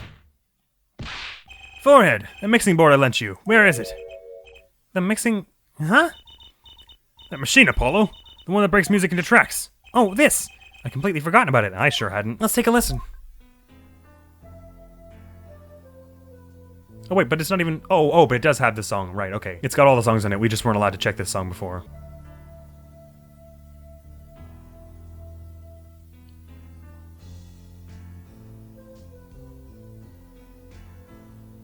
Okay, I can see how that was there was a bit of a space in there. If that note started like a little later than it seemed like it should have. The song does stop there. It does? I must have missed it. Look at the lyrics sheet. At the top of the second verse. Oh, wait. Oh, she only says pleasure once. Right, okay. See where it says pleasure, pleasure? Now listen again. Right. Ah, damn, I should have noticed that, because I was all like, wow, the lyrics matched up perfectly, and I lied, apparently. I was looking at too big picture, I wasn't looking at the specifics. This is evidence indeed. I believe we are guilty of making a terrible mistake. The crime didn't happen during the third set. It happened during the second, during Lamirwar's ballad. If that is true, then no one on stage during the second set could have been the shooter. Which means that Darian Crescent could have done it. He wasn't on stage for the second set. And it also means Machi didn't, right? Because he was on the piano during that. Well, Prosecutor Gavin? Fascinating. I don't believe I've ever seen a trial turned around quite so thoroughly. Yet one problem remains. What's that, Prosecutor Gavin? Yeah, Forehead's theory does have a certain kind of logic to it. Yet it is entirely based upon Lamirwar's testimony. Yes? Is there a problem with this? Well, it's quite simple, though it pains me to say it. What if she is lying to protect the defendant? But you have no proof. All I'm saying is that the truth is as yet unclear. Until we hear directly from the man himself. The man... You don't mean... Yes. Though he is a friend and a band member, Darian Crescent must take the stand. I see no other way. As someone with a new perspective on the case. As a suspect, to be frank. Well, good on you for taking over your... Not letting your personal relations get in the way of it, Gavin. Finally, the rat's coming out of his hole. And I'm ready to catch him. Darian Crescent, get ready for justice. That would be a great spot for To Be Continued for part 2. This is as good as any time as any for pause for a brief recess. Wow, that sentence was hard. This is as good a time as any to pause for a brief recess. The prosecution will summon the witness. Have him here and ready by the time we begin. I'm the last man who needs to be reminded of what his duties are. Very well. Court is adjourned for a 15-minute recess. I hope that's To Be Continued because I'm starting to get worried this is long. Okay, good. We're reaching the end of it now, and this is a part 3. All coming to a head. So, ready! I'll be so upset if after this it turns out there is another investigation day. July 10th, 1:40 p.m. District Court Defendant Lobby Number 2. Apollo, I can't believe it! It really happened during the second act. And right in the middle of Lamirwar's performance. Why she was in that air vent. And that switch and the flaming guitar. When you link it all together, that's what you end up with. I knew you had what it took. Oh, it's Phoenix! Hey! We haven't seen you at all this case. Ah, Daddy! Mr. Wright! You believed in me? Not really. Huh? I just thought that'd make a cooler entrance than say, hiya. Why do I even bother hoping? Where have you been lately, Daddy? You haven't been coming to the office at all. Sorry about that, Trucy. I'm on a secret mission. Secret? You mean like you're undercover? Like Mr. Latouche, only shorter and not as well dressed. Oh no. What if you are shot too, Daddy? Would I do a thing like that to you? Anyway, I'm off for a while again. Huh? You leaving? You just got here. Oh, one thing before I go. What? Good luck. Right. Is that all you came to say? I think you have things pretty much under control. You'll get Machi to buy up the hook, no doubt. Yeah, but you're after that detective, aren't you? Darian Crescent. It won't be easy proving he did it. Especially not under the current court system. The current court system? What did Prosecutor Gavin say during the trial? The case is based on one fragile assumption, namely that our Diva Divine is telling the truth. But what about all the proof? The brooch and the switch? A piece of jewelry and a lyrical blunder. There are plenty of other ways to explain these things, the flaming guitar too. All because you lack definitive proof of their connection to the case. But if the sultry songstress is lying, you're really picking up the Valent Grummary's little rhyming or little alliteration habit. Your case melts like butter in a frying pan, leaving behind the faintly singed scent of failure. So what do I do? Like I said, good luck. And be aware that it will be impossible to prove his guilt by conventional methods. Ugh. Oh, that reminds me. I have something to give you from our detective friend.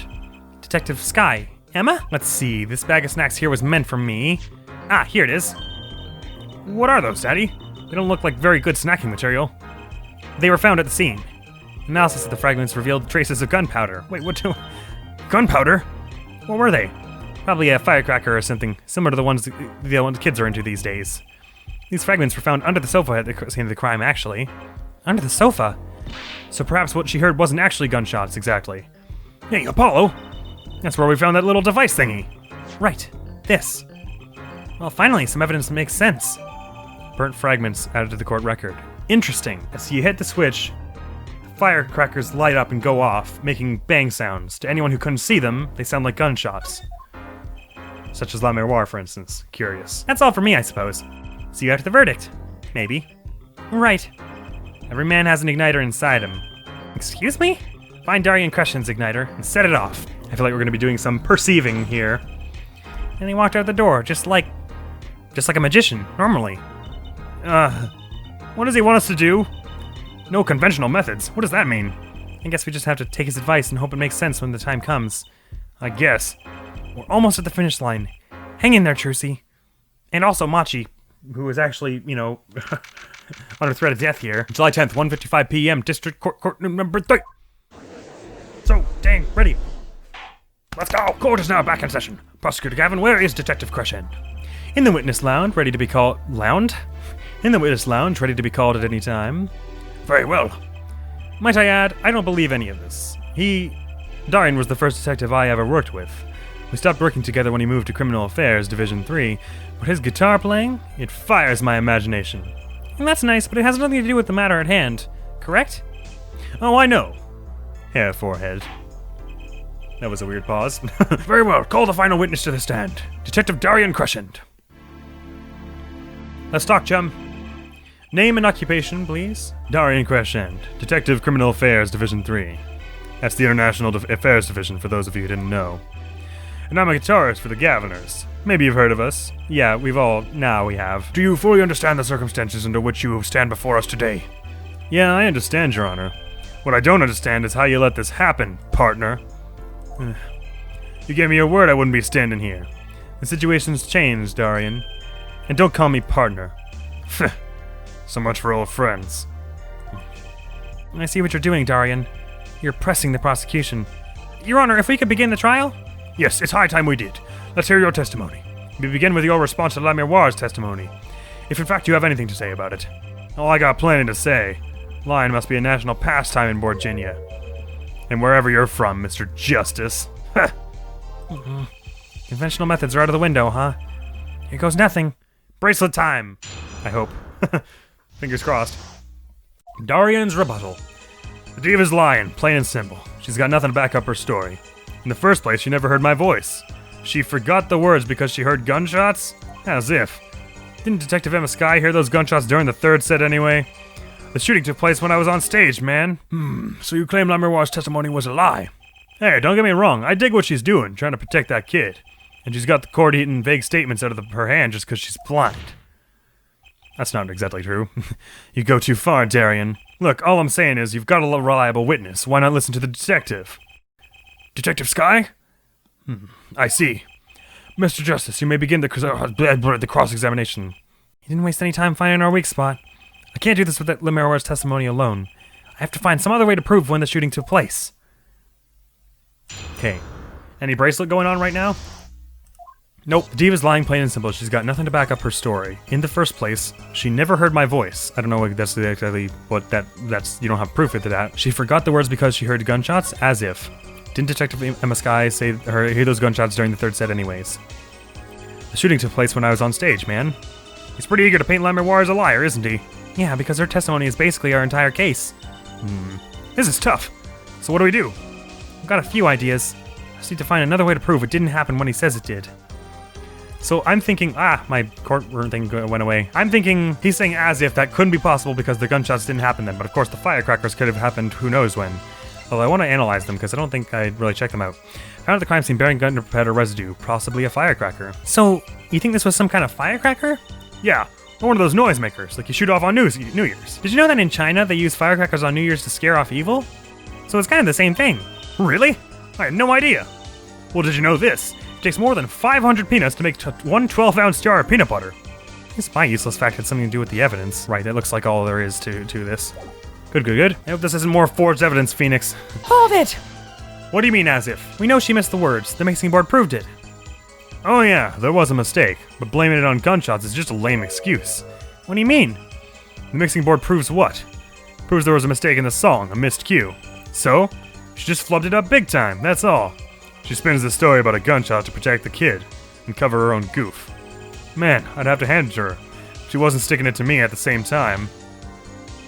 Darian, watch what you say. Lemoire is an artist. She just flubbed it up. It's no small accusation for a performer of her caliber. She got to you, alright. I can see it in your eyes. I tell you, most of her stuff is so pretentious it's way over my head. I'm detecting a rift in the governor's ranks. Anyway, she's too close to the defendant. Her testimony can't be trusted. You asked me, I'd go with Detective Sky's story at the drop of a pick. Didn't Emma Sky hear those gunshots during the third act? Well, hold it! Actually, I was there too. So I hear. Which means you heard them too, right? The gunshots. Yes. We heard gunshots. Neither I nor Emma actually saw the shooting, mind you. Oh, right, of course. That would make so much more sense if the firecrackers was what happened, and that's what Emma and I heard.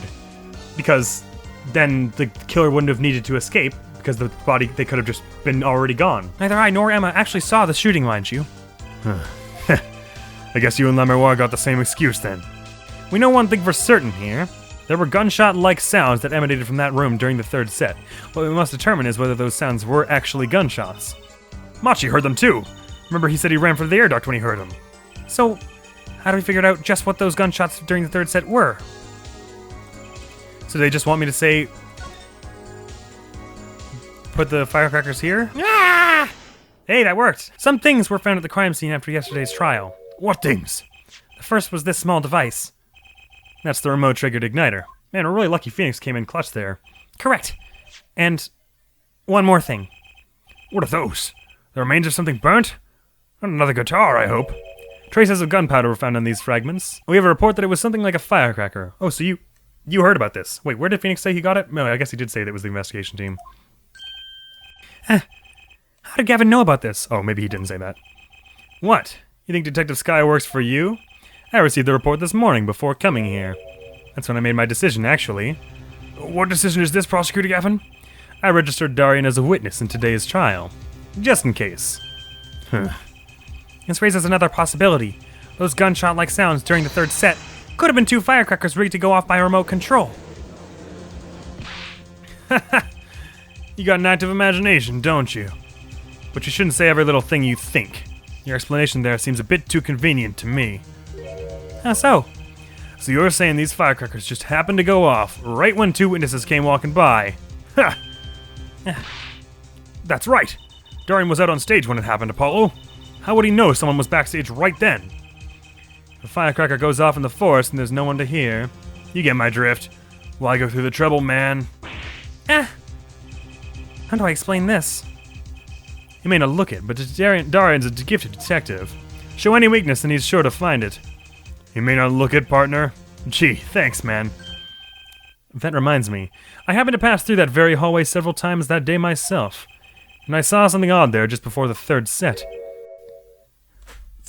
The headset that was on. He heard us speaking. Duh. Okay, I'm an idiot. I can't believe I didn't figure that out before.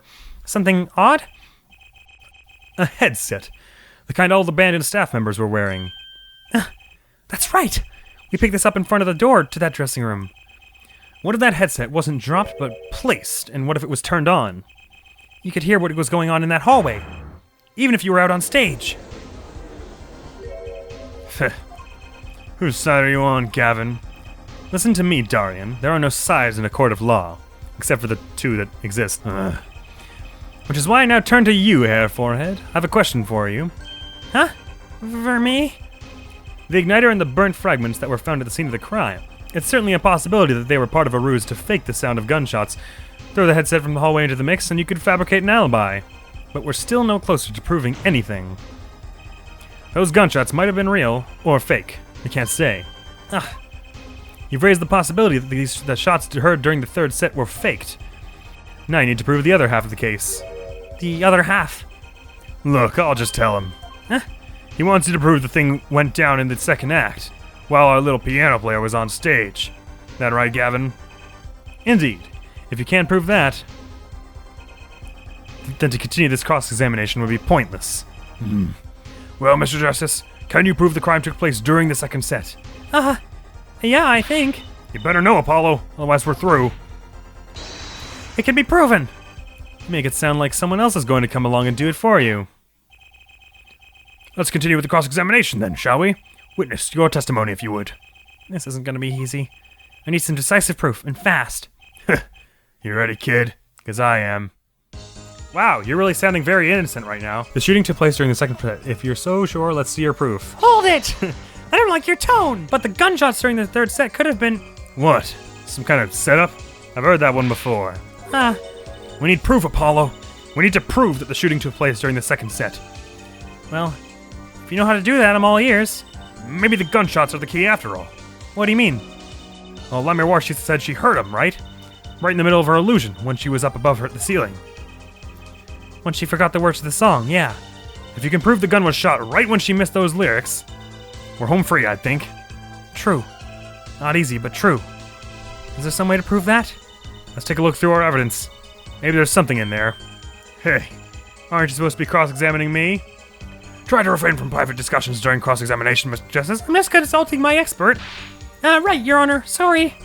Just let me take a quick look through the court record. He's pretty eager to paint Admiral. Okay, I think maybe what they're getting at is that there were bullet holes in the wall. And those must have been there before the third set, but how would I prove that? There's no photograph or anything like that. Unless what they want me to say is that maybe what they're getting at is that the one time the igniter was pressed ignited both charges. So it both set the guitar on fire and triggered the firecrackers, in which case... Oh wait, no. No, that can't be, because then the firecrackers would happen and then the gunshots would have happened in the third act, and then that would be wrong. Never mind. Say, I never examined this. I know that's probably not got anything in it, but I'm just curious. Sample. Sample, huh? Think they put a big enough label on it? Maybe it's to keep people from eating it by mistake. Yes, they might think it was an otherwise tasty white lump of plastic. Maybe it's the manufacturer. Sample toys when you can't afford the real thing. Sounds like a company Mr. Wright would like. That was funny. Sorry, I need to take the stress off a bit because this is getting to me. Trigger by the remote trigger. Okay, how can I... Okay, let me go through every piece. The attorney's badge, lol. Lyrics sheet. I mean, again, we said the pleasure was missed because of the gunshots, but that's still only her testimony. That doesn't prove it without a beyond shadow of a doubt. Postcard. That doesn't seem like it, right? We haven't used this for anything yet. Information concerning the crime to be received at the police and related parties. That's not exactly relevant. The gun. Well, if Mr. Latouche had it on his person up until the moment he was shot with it, which we would assume, then he would have had to be backstage whenever that happened. Would he have been in backstage in Admiral's dressing room during her set? I guess so. I'm just assuming I had to present something here because of how he says, if you're so sure, let's see your proof. The brooch. I mean, it's not proof exactly. She could have dropped the brooch for no other reason. Or for any other reason, I should say. As music to be played in separate tracks. Am I still only... Oh, I'm allowed to check Guitar Serenade all of a sudden, which is good. Actually, am I allowed to change them somehow? Or did I miss that? Anyways, let's hear this. Oh, wait, actually, let me listen to each instrument individually. I didn't realize I had this option. She misses the cue right here. Oh my god, there was a gunshot right at the end there. Did you hear that? Interesting. I wonder if that hang on, I wonder if that shows up on any of the other ones. What even is this one?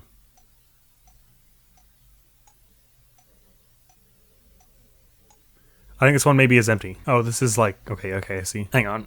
I want to hear them all to see how many of them... And it would make sense that you could hear it from La Miroir's because she was the one who actually walked down there. I guess that's what I have to show. Man, I'm lucky as hell that I picked to take a look at this. Oh, I guess it had to be something, right? You can't hear it from Machi, which means he definitely wasn't near gunshots at that time. Well, I guess not. We're still trying to prove that gunshots happened at that time, so that's not really helpful exactly. And what was this instrument? Oh, the drums, right. Anyways, I want to hear this again just to make sure I didn't totally imagine that. Because I swear I heard a gunshot just now. It was right around here, right at the end of this first block. Bang. Yeah, holy crap. That's pretty decisive. Objection! How'd I get my health back? Did I not lose health? Maybe I got it back in between part 1 and part 2. It seems there was clear proof left behind. Right here in La Miroir's song. Her song? What exactly is this, device thingy? A new variety of gramophone, perhaps? Come on, we just used this. And don't get me started on gramophone. This device was used to record the performance part by part. You move the sliders to adjust the volume. Each instrument is adjustable separately, La Miroir's voice included. Ho ho! But what does this prove? According to La Miroir's testimony, at the moment of the shooting, she forgot the words to the song. You intend to examine the recording at that moment, yeah? We might even hear those gunshots. Exactly. Huh. Ridiculous. How are you supposed to hear gunshots back in that dressing room out on stage?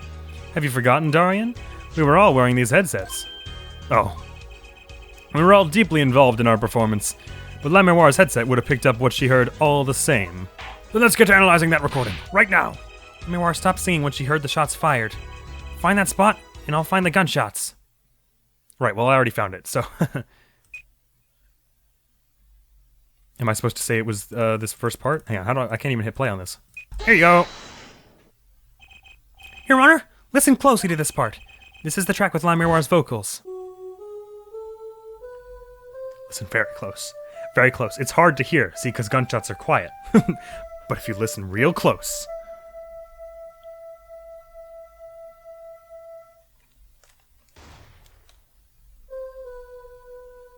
So obviously there's the fake one's up on stage there, so Lamiroir, the real one, is crawling through the vents at that point.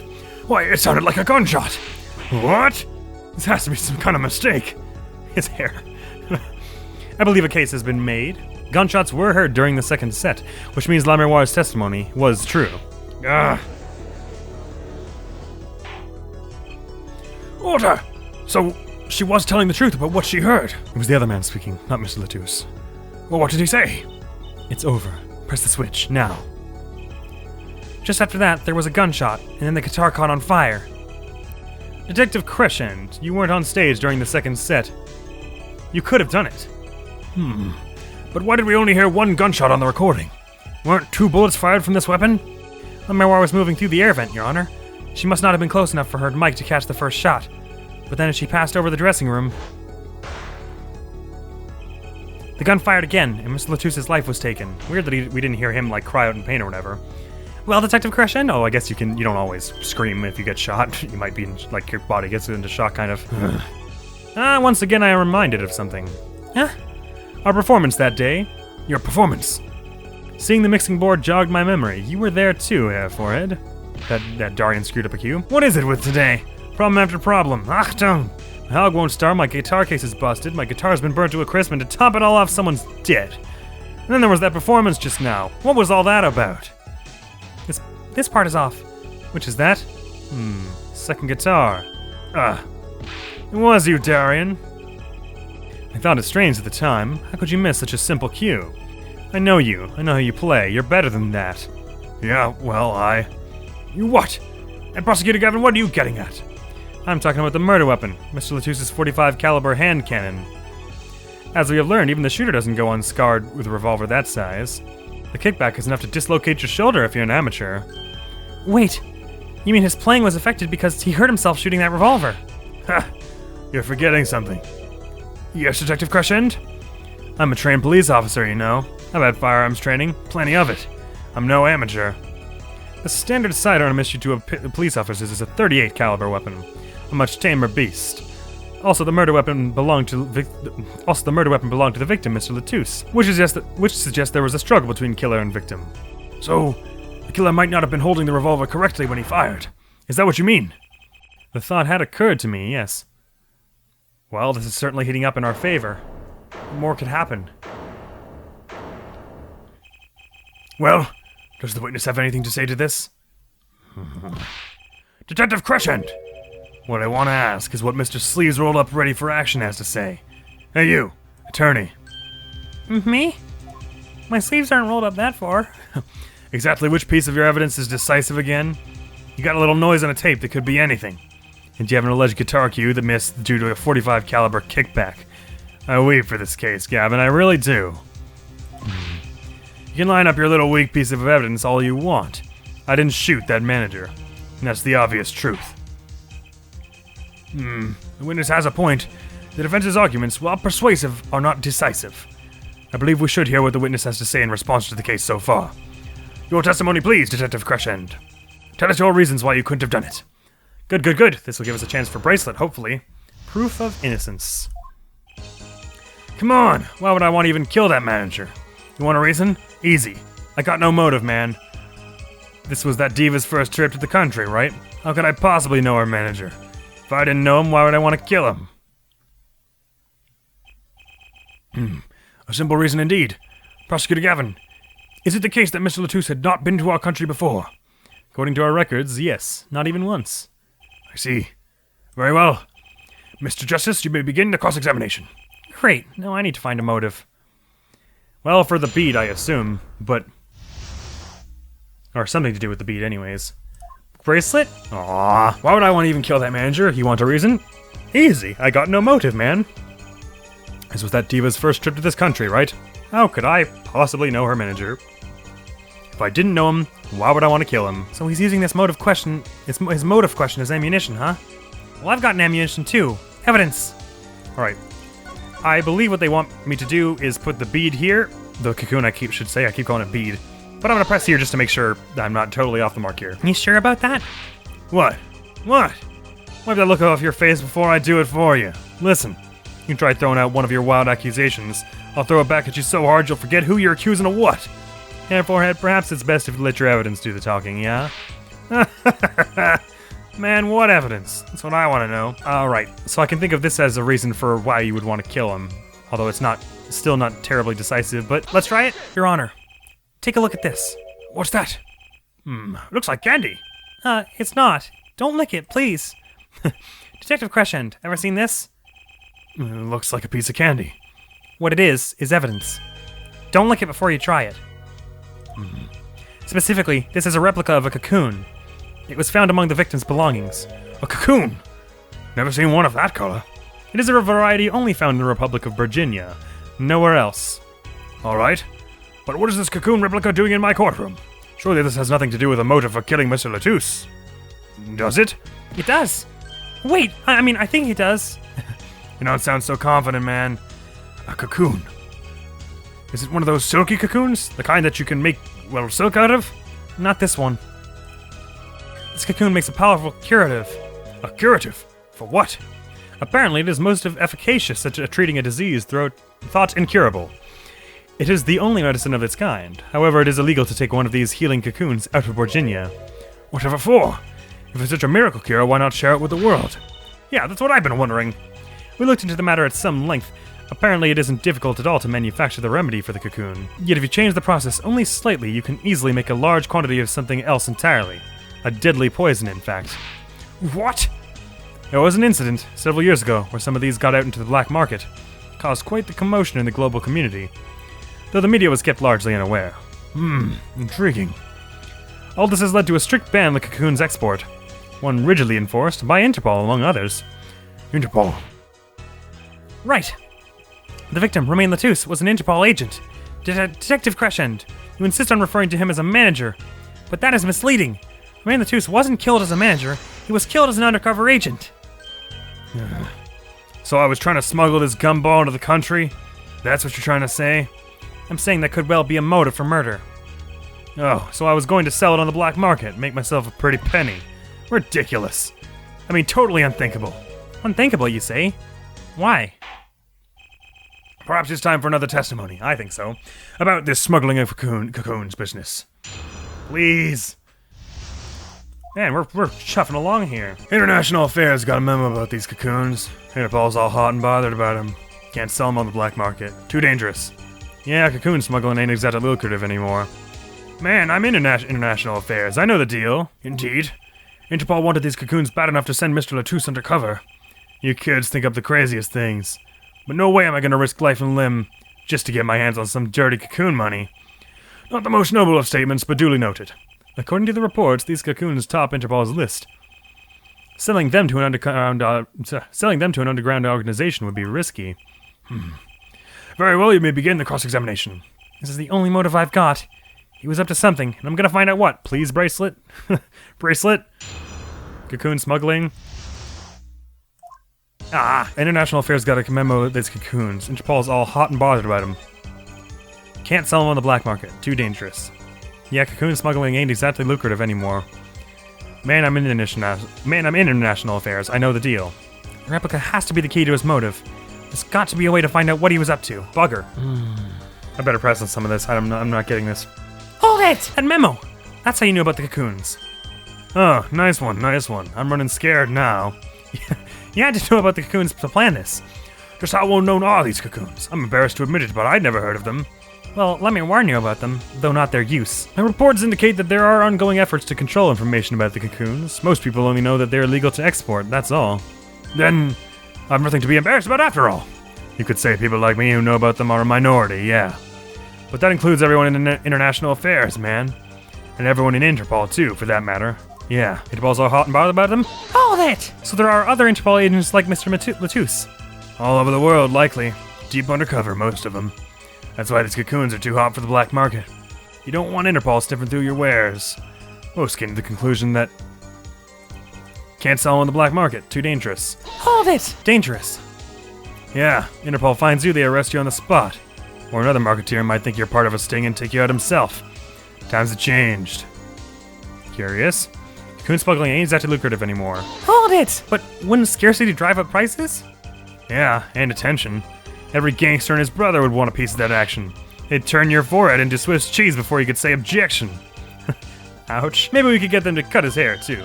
Who's on trial here again? Man, you so obviously know nothing about the market. And that's a bad thing? Don't even try to mess with me about this stuff. You're in international affairs, you know the deal? Hold it! What is the deal? Which is why you know how to find a loophole in the system. Hey, you can say what you want about me, but back off on international affairs. There ain't no loopholes, okay? What do you think we are, Boy Scouts? That wasn't what I was trying to, Down, Darian. It's as you say. There are no loopholes, at least in the case of these cocoons. International affairs, Interpol, and Borginian customs are all watching. See? We know what we're doing. Not like some yipping little doggies that lap up every word that diva says. Why, I ought it? Oughta what? You want some of this? Chill, both of you. Let's do this cool, yeah? Screw cool! I want this guy's head on a stick! The replica has to be the key to his motive. There's gotta be a way to find out what he was up to. Bugger, that's all of it. Okay, The cocoon is the key, but what? all we could get out of this was that it's a sample, right? There's no chance he's related to the Chief Justice's son or something and is was trying to steal it to cure him or something weird like that. Okay, International Affairs got a memo about these cocoons. Cocoons. Interpol's all hot and bothered about them. Can't sell them on the black market, it's too dangerous. It's not lucrative anymore. I know the deal. But that doesn't discount you of a motive when it's a cure for an incurable disease. This is almost definitely not it, but could I present the Incuritis newspaper here? To say that that's not necessarily the only reason the only motive you could have had? Oh, hey! Why not choose a less dangerous buyer then? I would. How clueless are you? Everyone in the market's dangerous. The second they found out I was a cop, I could kiss my keister goodbye. Why sell to a black market buyer? How about someone like this? That article! That's about the Chief Justice's... A deadly poison can be extracted from the cocoon, but so can a cure. And not a cure for just any disease. A cure for incuritis. Incuritis? I've heard of that somewhere. He went to visit a victim of the disease this morning. Aha! Why, that's the disease the Chief Justice's son has. You aren't saying... Our witness is a detective. He would have contact with the Chief Justice. You are saying... The Chief Justice would never deal in contraband. Okay, I was kind of onto it there. Maybe not that he had something to do with his son, but the Chief Justice himself. The Chief Justice would never deal in contraband. Not even to save his own son's life? But even if the deal went through, why did it be an international scandal? That's Detective Question's insurance. If word ever got out, the one with his neck on the line would be the Chief Justice. I was wondering why they kept bringing up the whole Chief Justice and the son thing. I didn't realize it'd be so pertinent. Detective Crescent, is this true? First I'm a murderer, now I'm a smuggler. How many crimes are you trying to pin on me anyway? Distasteful as it is to think about, if the Chief Justice were the buyer, why, a seller couldn't hope for a better deal. A very cowardly seller. Don't let Sleeves over there trick you. Sleeves is worse than Spike. So I made a deal with Chief Justice. Where's your proof? Well... Oh yeah, and you're forgetting one other important thing. Do tell? Interpol isn't the only ones out there watching this. Virginian Customs barely sleeps, they're so worried about cocoons getting out. So we were informed? Let's continue with the cross-examination. Oh, bugger, really? Oh no, it's a new one, okay. Virginian Customs is very thorough. Everything and everyone gets checked. What about a guitar that was smuggled very specifically?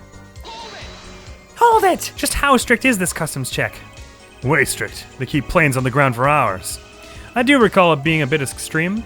They were even confiscating gumdrops and marshmallows. Oh, I could go for a gumdrop right now. Yes, it would be hard to distinguish them. That's right, Gavin was in Virginia, wasn't he? I remember setting off metal detectors several times. I had to practically strip naked to walk through. Here's a travel tip for you, Gavin. Leave the bling at the home, you glimmerous fop. Cocoon possession will get you arrested on the spot, and then sentenced to death. Hey man, if there's a way to get cocoons out of there, I'd sure like to know. Okay. Walla bonk! Objection! I think playing it all in one go like this, even though this is tiring me, but it helps me like keep all the facts straight, so I get a much clearer picture of everything that's going on. Like I would totally have probably, if I had had an episode split in between the prosecutor's office Gavin's office and this, I almost definitely would have forgotten that he had his guitar specially shipped, because I don't think it even says it even anywhere here.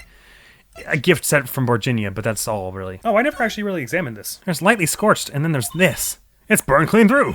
Yep, it's pretty much a useless piece of junk. It's kind of like you after a trial, Apollo. Which part? The burned clean through or the useless piece of junk? I know the feeling. I'm starting to get it already. Actually, there is one way. What? One way to get something out of the country. No checks. What is it? You become a prosecutor. A prosecutor? Ah! I don't believe it. Believe it, Prosecutor Gavin. What was it that you told me yesterday at your office? It was a beautiful instrument. It was played lovingly for many years. A guitar befitting a woman like La Miroir. How did it end up here? I mentioned how much I enjoyed playing it that night, and she made a present of it. So this guitar is from Virginia. That it is. We couldn't carry it on the plane. Changes in air pressure and humidity ruined the wood. So we vacuum packed it in La Miroir's studio. I used a special shipping service available to me for transporting evidence. I figured this would be important because they had a whole new screen for it, which is atypical for something that isn't important. They brought it right up to my office for me. Pristine and untouched. Did I get that right, Prosecutor Gavin? Untouched? Quite. The guitar was wrapped in several sheets and vacuum packed in Virginia. The pack was untouched until the day of the concert. Are you saying that guitar was... With cocoons this small, it would have been very easy to use your guitar as a mule to smuggle a cocoon out of Virginia. What? Which reminds me, Prosecutor Gavin, that guitar had some work done on it recently, right? Work? Good memory, Air Forehead. Well, you know how guitars have a round hole in the front? It is called the sound hole. Well, they found something attached to the wood just inside the hole. A broken device of some sort. A broken device? Yes, this in fact. Ah, so they burned it to remove all traces that there was ever a cocoon in it. Interesting. At least I take that as where this is going. An igniter! Exactly. Consider this, if you will.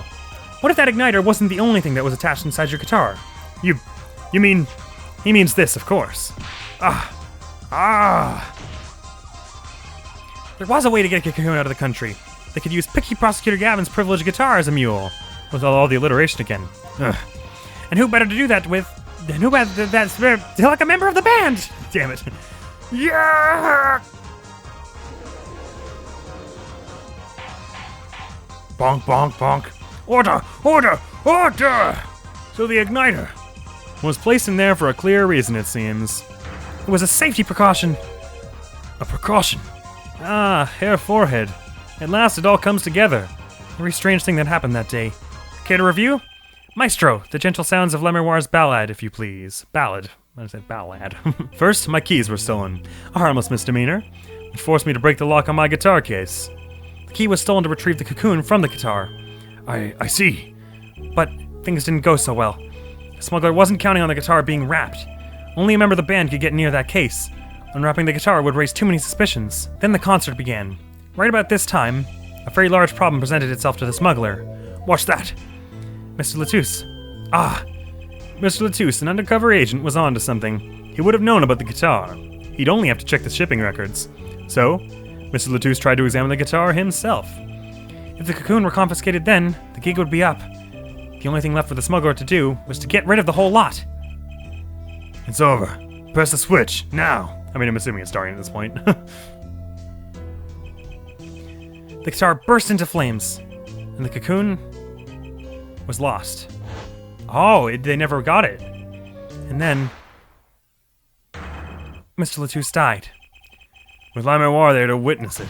That was Darian's voice. With La Miroir there to witness it. There's your case.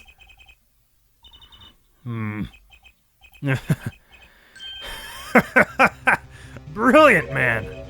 Detective Crescent. I gotta know, you make all that up on the fly? For a made-up story. It makes a great deal of sense, Darian. Republic of Virginia. Sorry, man, but I haven't even been there. True, you haven't. Let's see you make up a story for that, kid. How'd I hide the cocoon in the first place, huh? It's not so hard to imagine. You had help. A Virginian accomplice. That's all. That you had an accomplice was clear from the start. The voice Lemuel heard proves it. It's over. Press the switch now. You made this transmission from backstage. Well, your co-conspirator was on stage. But who was it? This is it, the coup de grace. And for once I know what I'm doing. There's only one person who could have helped him. Let's see what Mr. Justice has to say then. But be warned, with a great accusation comes a great responsibility. Make up your answer on the fly, as it were, and you'll be harshly penalized. Are you ready, Mr. Justice? Who was the smuggler's accomplice? Bugger.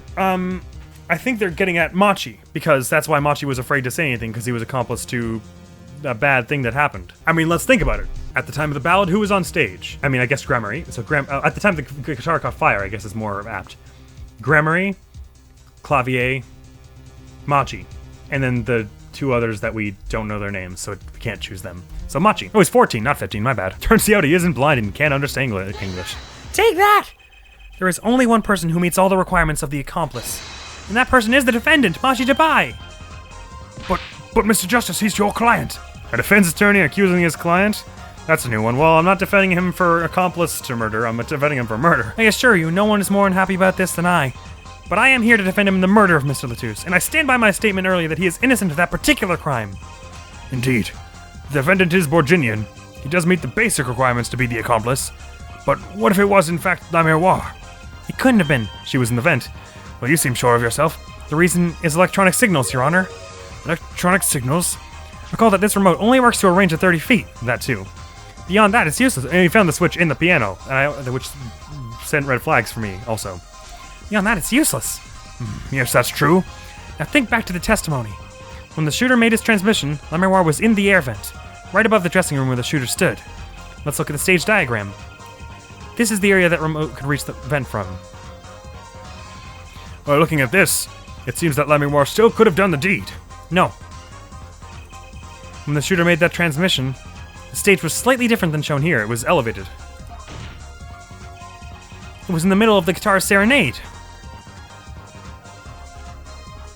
All the way up there. That was more than 30 feet, I reckon. Part of the stage was raised. Prosecutor Gavin and La Miroir were standing midair, and the La Miroir standing were midair. They were on a tower which happens to be 15 feet tall. Oh my god. That went so much faster than most of the dialogue.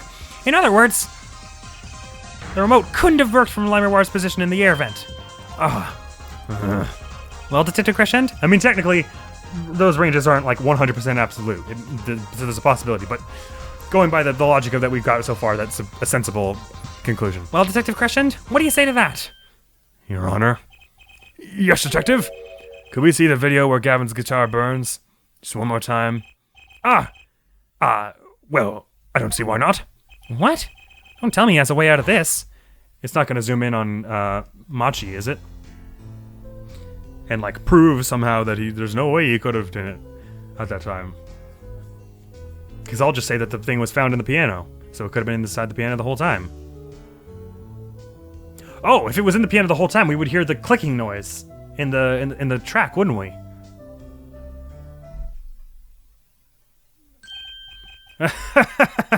Too bad, so sad, punk.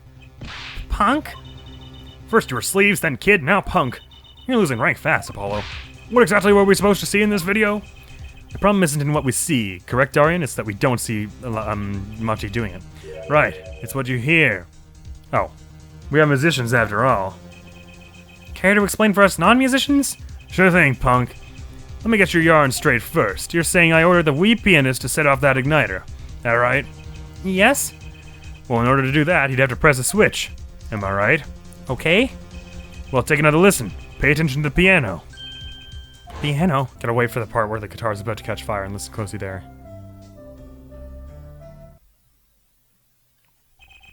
What seems to be the problem there?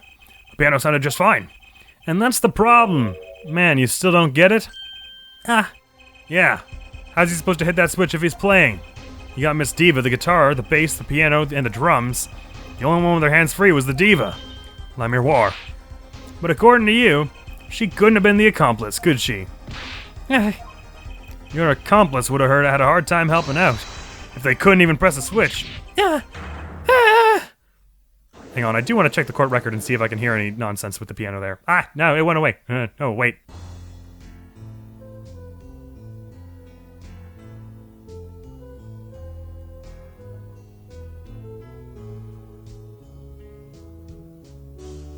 We're also still not playing close. The piano plays non-stop. You didn't even get to the part where the guitar catches fire. How can you say that? He couldn't have pressed that switch. Well, Mr. Justice, hang on. I want to check the thing just to verify this. Wait, why don't I have it anymore? Where's my... Oh, it's there. I got freaked out for a sec. All right, where's piano? Which one of these bastards? Guitar catching fire would have been somewhere around the second one, I think.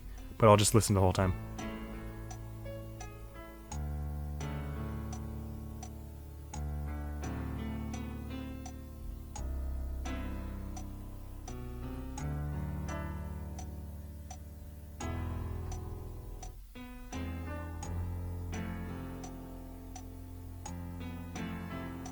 Totally didn't hear anything.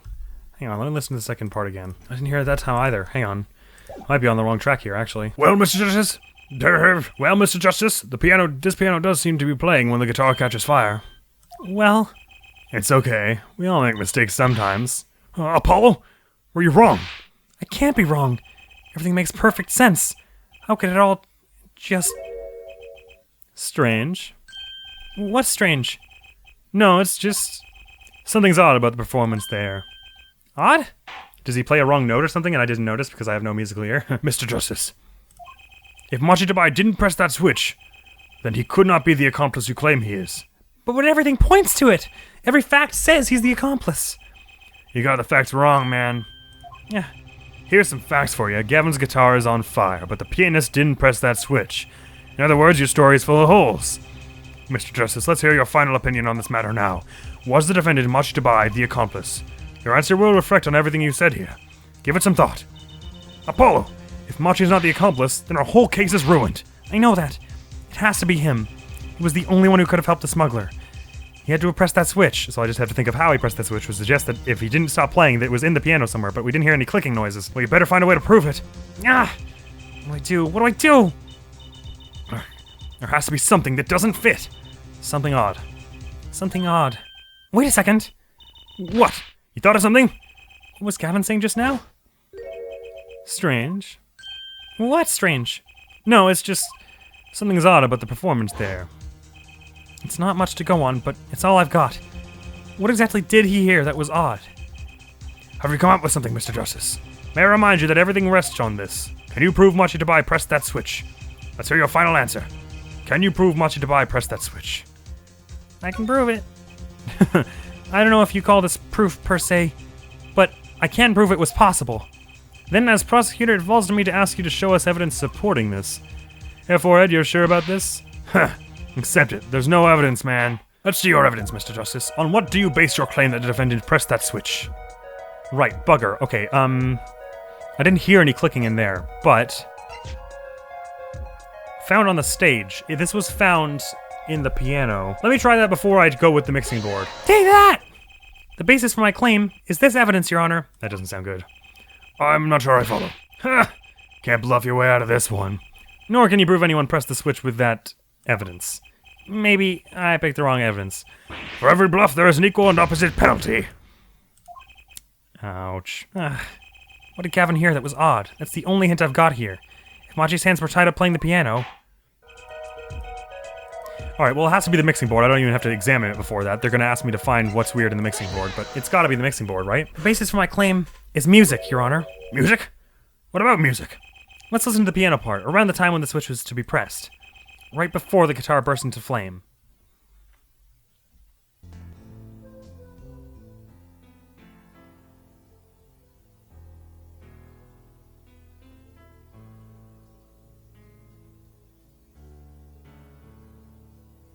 Is that like a wrong note there, maybe? That was getting out. He had to reach over to press a specific note. I hear a piano being played. But doesn't it sound kind of simple? Simple. I think I know what he's suggesting. You think Machi could have played that part with one hand? One hand? He only needed one hand to press that switch. He could play the piano with the other. What, so you're some kind of piano savant? Okay, that wasn't exactly what I was getting at, but I suppose that makes enough sense. Actually, no. And what do you know? You can't play a part like that with one hand. Maybe. I don't know what I'm talking about here. Wait, I know. Hey, Trucy. Yeah? You got something? Mr. Wright, your father. He's a pianist. Could he... Oh, Daddy? He couldn't play a part like that even if he had 3 hands. So sorry. So sad for you. No. Not really. Huh? That was just the easy way to prove it. There's always the hard way. Man, how are you gonna prove whether he played it with one hand or 2? You can't. I admit, it would be rather difficult to prove, but it's highly likely he was playing with one hand. How do you know that? The clue is what Prosecutor Gavin described as sounding odd. What sounded odd? I'll bet we can tell by listening to a certain part of the song. No. No way. Well, it seems we've come to the moment of the truth at last. Let's hear what Mr. Justice has to say for himself. Show us the part that proves the defendant was playing with one hand, right before the guitar burst into flame. Machi was definitely playing one-handed just before the guitar caught fire, and one section of the song proves it. Well, I can't imagine what section would prove it that isn't the section right before it, right?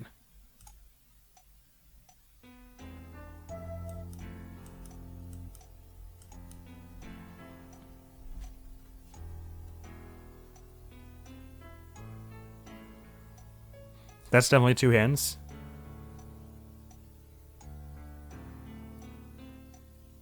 That sounds more like 2 hands, but not the stuff around it. I'm not really sure, actually. Oh, man, because we could present. There's only 4 parts, right? Take that! That's the section? I'm afraid I don't hear it. What's your opinion as an artist, Prosecutor Gavin? It's a beautiful song, and the lyrics are outstanding. I'll take that to mean there isn't a problem with this section at all. Wait, so what was the odd thing that Mr. Gavin heard? The switch that was pressed in the first half of the second verse, right? I know. I just need to find a place to compare to that. Your Honor, if you'll give me one more chance, I think I can find it. I suppose we don't have a choice. Very well. Well, I mean, any of the other 3, it sounds more like he's playing with 2 hands. Let's see the first one. Take that! Don't know what the voice that was. Prosecutor Gavin, I'm sure you've realized by now just what it was that sounded odd to you. As I'm sure you've realized it yourself, Herr Forehead. Realize what? I'll demonstrate. Let's listen to the part in question again, shall we? Pay particular attention to the but a fleeting melody phrase.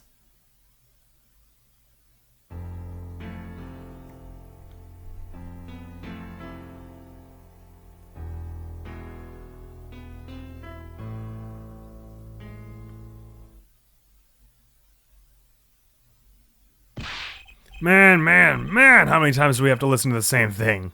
And you're telling me. You're right, enough of that. Let's listen to another section, shall we? Another section? The guitar bursts into flame at the end of the second verse. Listen to the same spot in the first verse. Pay attention to the "Oh, that night in your embrace." Oh, so he played the same notes differently is what he's saying.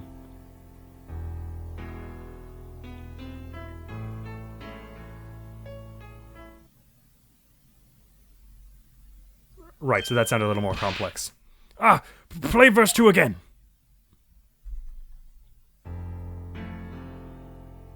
I can't really claim responsibility for this because I basically just flubbed it and clicked a random one, essentially. Yeah, there were many less notes there. There, did you hear that? They feel the same and true, but they're clearly very different. What? Well put, Your Honor. The phrase in verse 2 is quite simple, but the same phrase in verse 1 has high and low notes. You'd have to use 2 hands to play that for sure. What's that prove? I would think you'd know by that by now. This is why I hate dealing with amateurs, man. So the 2 verses had different arrangements. Happens all the time.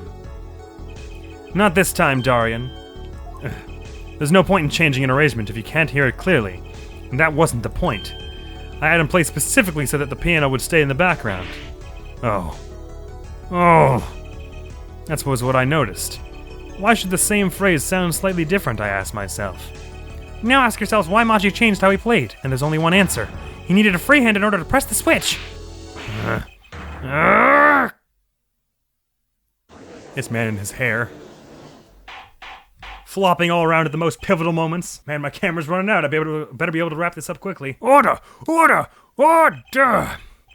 I believe this ties all the facts together. Well, Prosecutor Gavin? Yes, quite. Though, personally, this comes as a terrible disappointment. What? No comeback? I can't believe it. I finally did it. I shut him up. Very well. Barring an objection from the prosecution, I will now state the court's opinion on this matter. I don't like where this is going.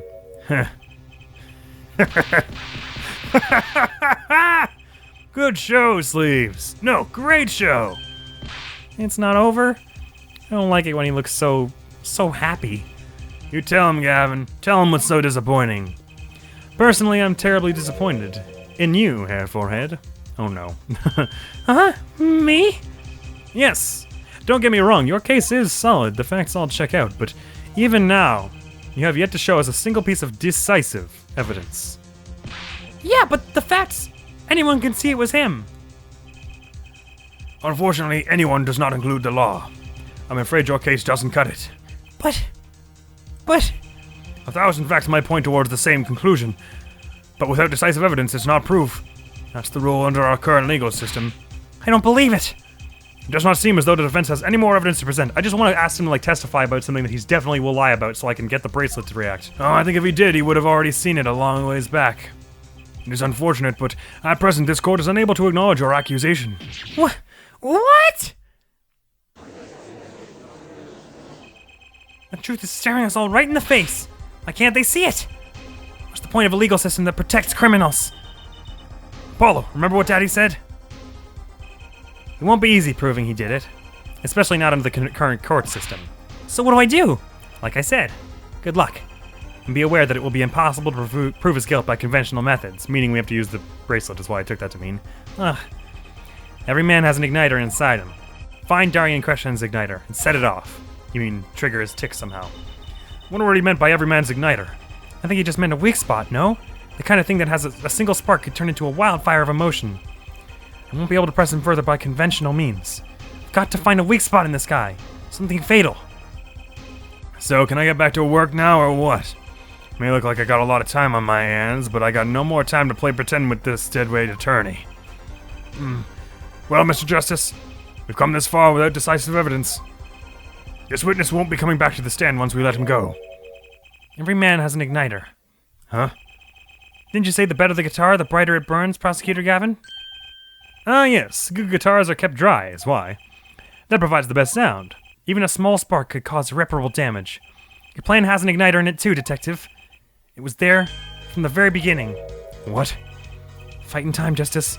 You blow this one, it'll be out of your hands for good. Go for it, Apollo! What, and this igniter is supposed to come burn me up?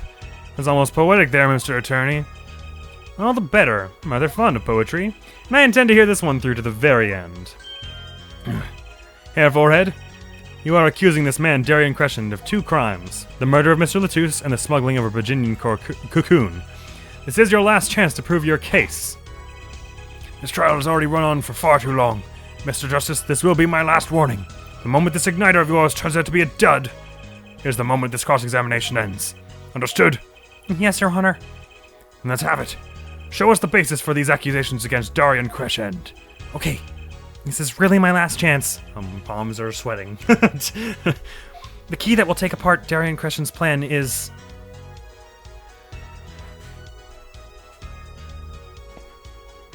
I think we would have seen it if it was in the evidence already. I reckon we're going to have to call La Miroir again.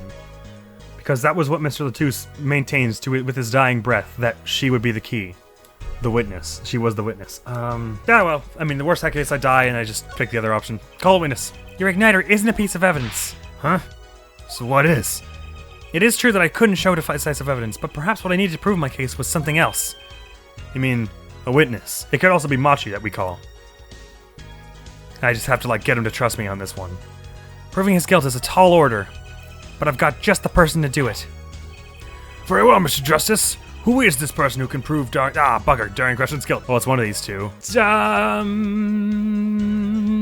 It was Latouche who said that she was the witness, the key witness. But we've already kind of talked about how she's her discount. Well, I mean, I only lose 1 health for this. Whatever. Machi to buy. The one person who can prove Darian's guilt is the defendant, Machi Dabai. Your client? Again? He just has to actually testify this time. Machi Dabai was an accomplice to the cocoon smuggling plot. Without him, Darian Crescent could not have gotten the cocoon. Furthermore, he can easily prove that the one who plotted to smuggle the cocoon is the real criminal in this case. How so? It would require just one of the very cocoons Mr. Latus was looking for. With the cooperation of the Republic of Virginia, we could burn a cocoon. The burnt cocoon would leave a particular residue. Residue we would no doubt also find inside the burnt-out guitar. Ha! Very scientific of you. Emma would be proud. Thus, if Machi Dabai acknowledges his agreement with Darian Crescent concerning the attempted smuggling of a Virginian cocoon, the case is solved. Darian's laughing again. Your unrelenting passion is remarkable. You really want to get me, don't you? Too bad you'll never be able to. Why not? The little key tickler won't acknowledge anything, especially not anything to do with the cocoon smuggling. What's this all about? Taking a cocoon out of the country means death, by Borginian law. Ah, yeah, see? If our penis really was a smuggler, and testifying about it would be suicide. Believe me, he's not talking. But you're wrong, Detective Crescent. What? It's the other way around. If Machi doesn't admit to smuggling here, he's in deep trouble. Huh? How? Look, if Machi admits to smuggling here, then he'll be tried in our courts by our laws. You don't get the death penalty for smuggling in our country. The victim in this case was an undercover Interpol agent. I'm sure that news has already reached Virginia. And they'll likely broadcast our dealings in court today, including the part about the Borginian cocoon. Yeah, but... So you're the one who's going to be faced the music. No pun intended. But if Machi doesn't admit to smuggling now, he'll eventually be picked up by the Borginian police. And it's not like he's in any danger in our court. We're not going to find him guilty of murder here, not now. Yeah, but you can't do this. You can't accuse me. Maybe the law doesn't allow it. But who's going to think you're really innocent after hearing this trial? Same goes for Machi Dabai. The cocoon smuggling, your entire plan, Machi Dabai knows everything. There's only one way out of it for him, and that's to acknowledge his own crime. The crime of cocoon smuggling. This weirdness, that's what even is that supposed to be? Huh. Don't worry there. I'll get you out of the country. I'll set you up someplace. A hidden mansion? Real nice. You want a house made of cookies? Or no, a house made of pianos. Come on. Please! Don't talk!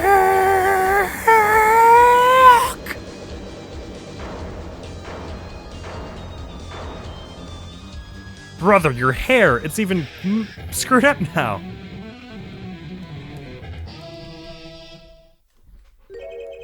Darian, I consider that my last session with you. We rocked. I'm guessing we can treat that outburst as a confession?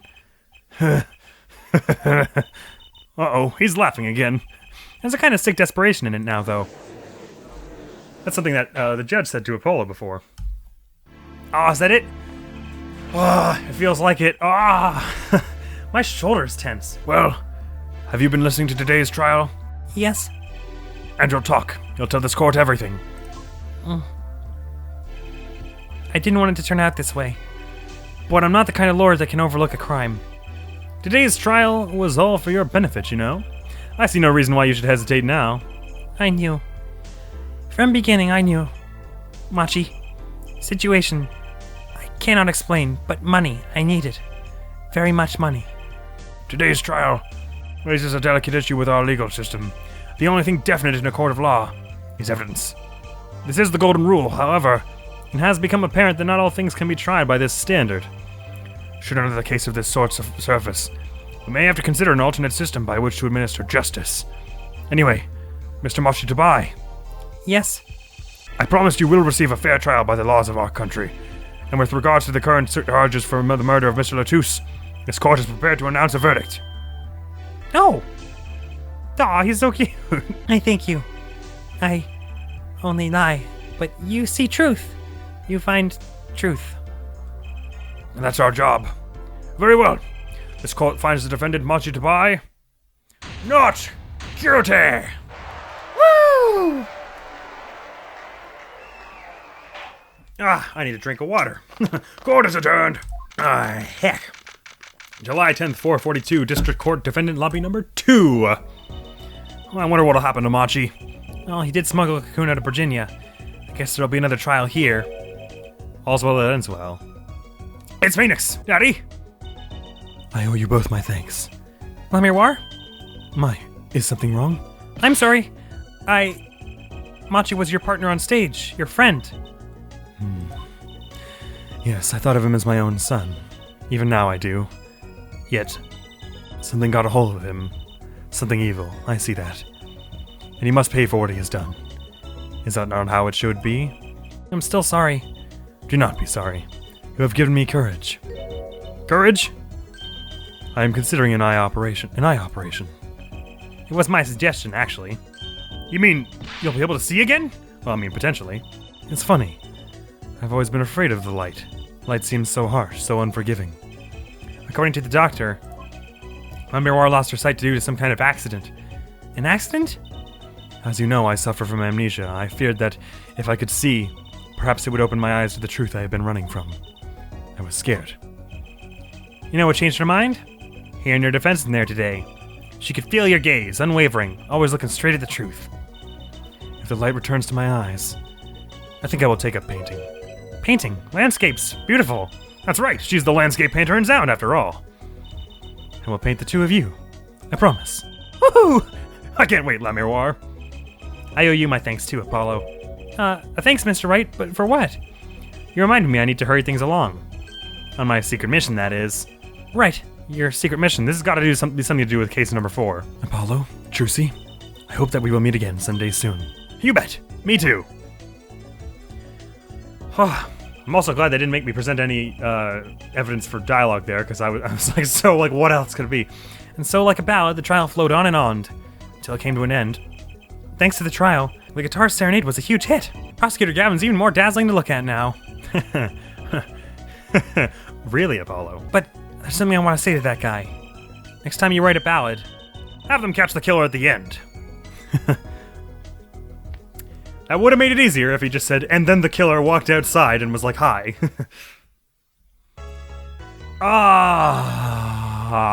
Thank. Period. Thank. Our final case. I'm very glad that I absolutely put a sprint through on that today, because a lot of that stuff was stuff that was very contingent on like little things that were said here and there. Man, I'm so ready to stop talking right now. That was a lot of fun to record like a straight 4-hour episode, but I don't think I would do it again quickly. My voice does kind of hurt, and it was sort of tiring to keep my mind focused on it the whole time. So no doubt in this last case, we're going to get a bit more about what happened to Phoenix at the 7 years ago, how Christophe and Clavier were both involved in that, because he said Clavier was the prosecutor who got his badge revoked. Bugger, I hope I haven't got that wrong. That's going to be so silly. Plus there's all kinds of stuff about Trucy and about Apollo that we sort of don't know yet. They're kind of like leaning towards it. Trucy has certain abilities, Apollo has certain abilities, and they're not, I don't know necessarily that we're going to be explaining them, but it'd be cool if we got a bit more detail on them. And what about this forged evidence in the case 7 years ago? Was it that, I still was a little bit confused about all of that, and I can't wait for it to come to light next time on Apollo Justice's Attorney. So thank you very much for bearing with me for this absurdly long video. I'm usually able to cut out of an hour-long Ace Attorney episode about like 10-12 minutes of wandering and stuff, which suggests to me that for a 4-hour-ish long one, actually how long was this? 4 hours 15 about. So I should be able to cut, okay, 12 times 4, and then a quarter of 12, which is 3, so 12 times 4 is 48, plus 3. I should be able to cut about 51 minutes out of this, which if it's 4 hours 15 minutes now, minus 51, so minus 1 minute is 4 and it's 12, 4 hours 12, and then, 4 hours 14, and then go down to an hour before. This video should be about 3 hours and 22 minutes long. Good grief, that's going to be hell to edit. And like I said, I normally wouldn't put 2 of the same game back to back, but I wanted to get ahead in this, and I understand that this has been well, it's just a really fun game to play and a fun game to record here. Anyhow, I've been talking for 4 and some odd hours, so I better stop now. Thank you very much for coming around. Hopefully I will see you around in the world of Ace Attorney again, and we'll take down this last case and learn all kinds of very, very interesting things. I'm also very nervous about it, though. I did much better than I thought I would here. I didn't die at all in this 4-hour bout. I only got like 2 or 3 things wrong. Anyhow, I'm almost going to be out of here. Hopefully I'll see you around. Peace. One time, there was a sandwich without any lettuce, like it had disappeared. By magic. I'm sure someone just swiped the lettuce and ate it. Wait, that sandwich. You didn't. Paul, you shouldn't eat sample food, no matter how hungry you are. Just how hard up do you think I am? Well, historically speaking.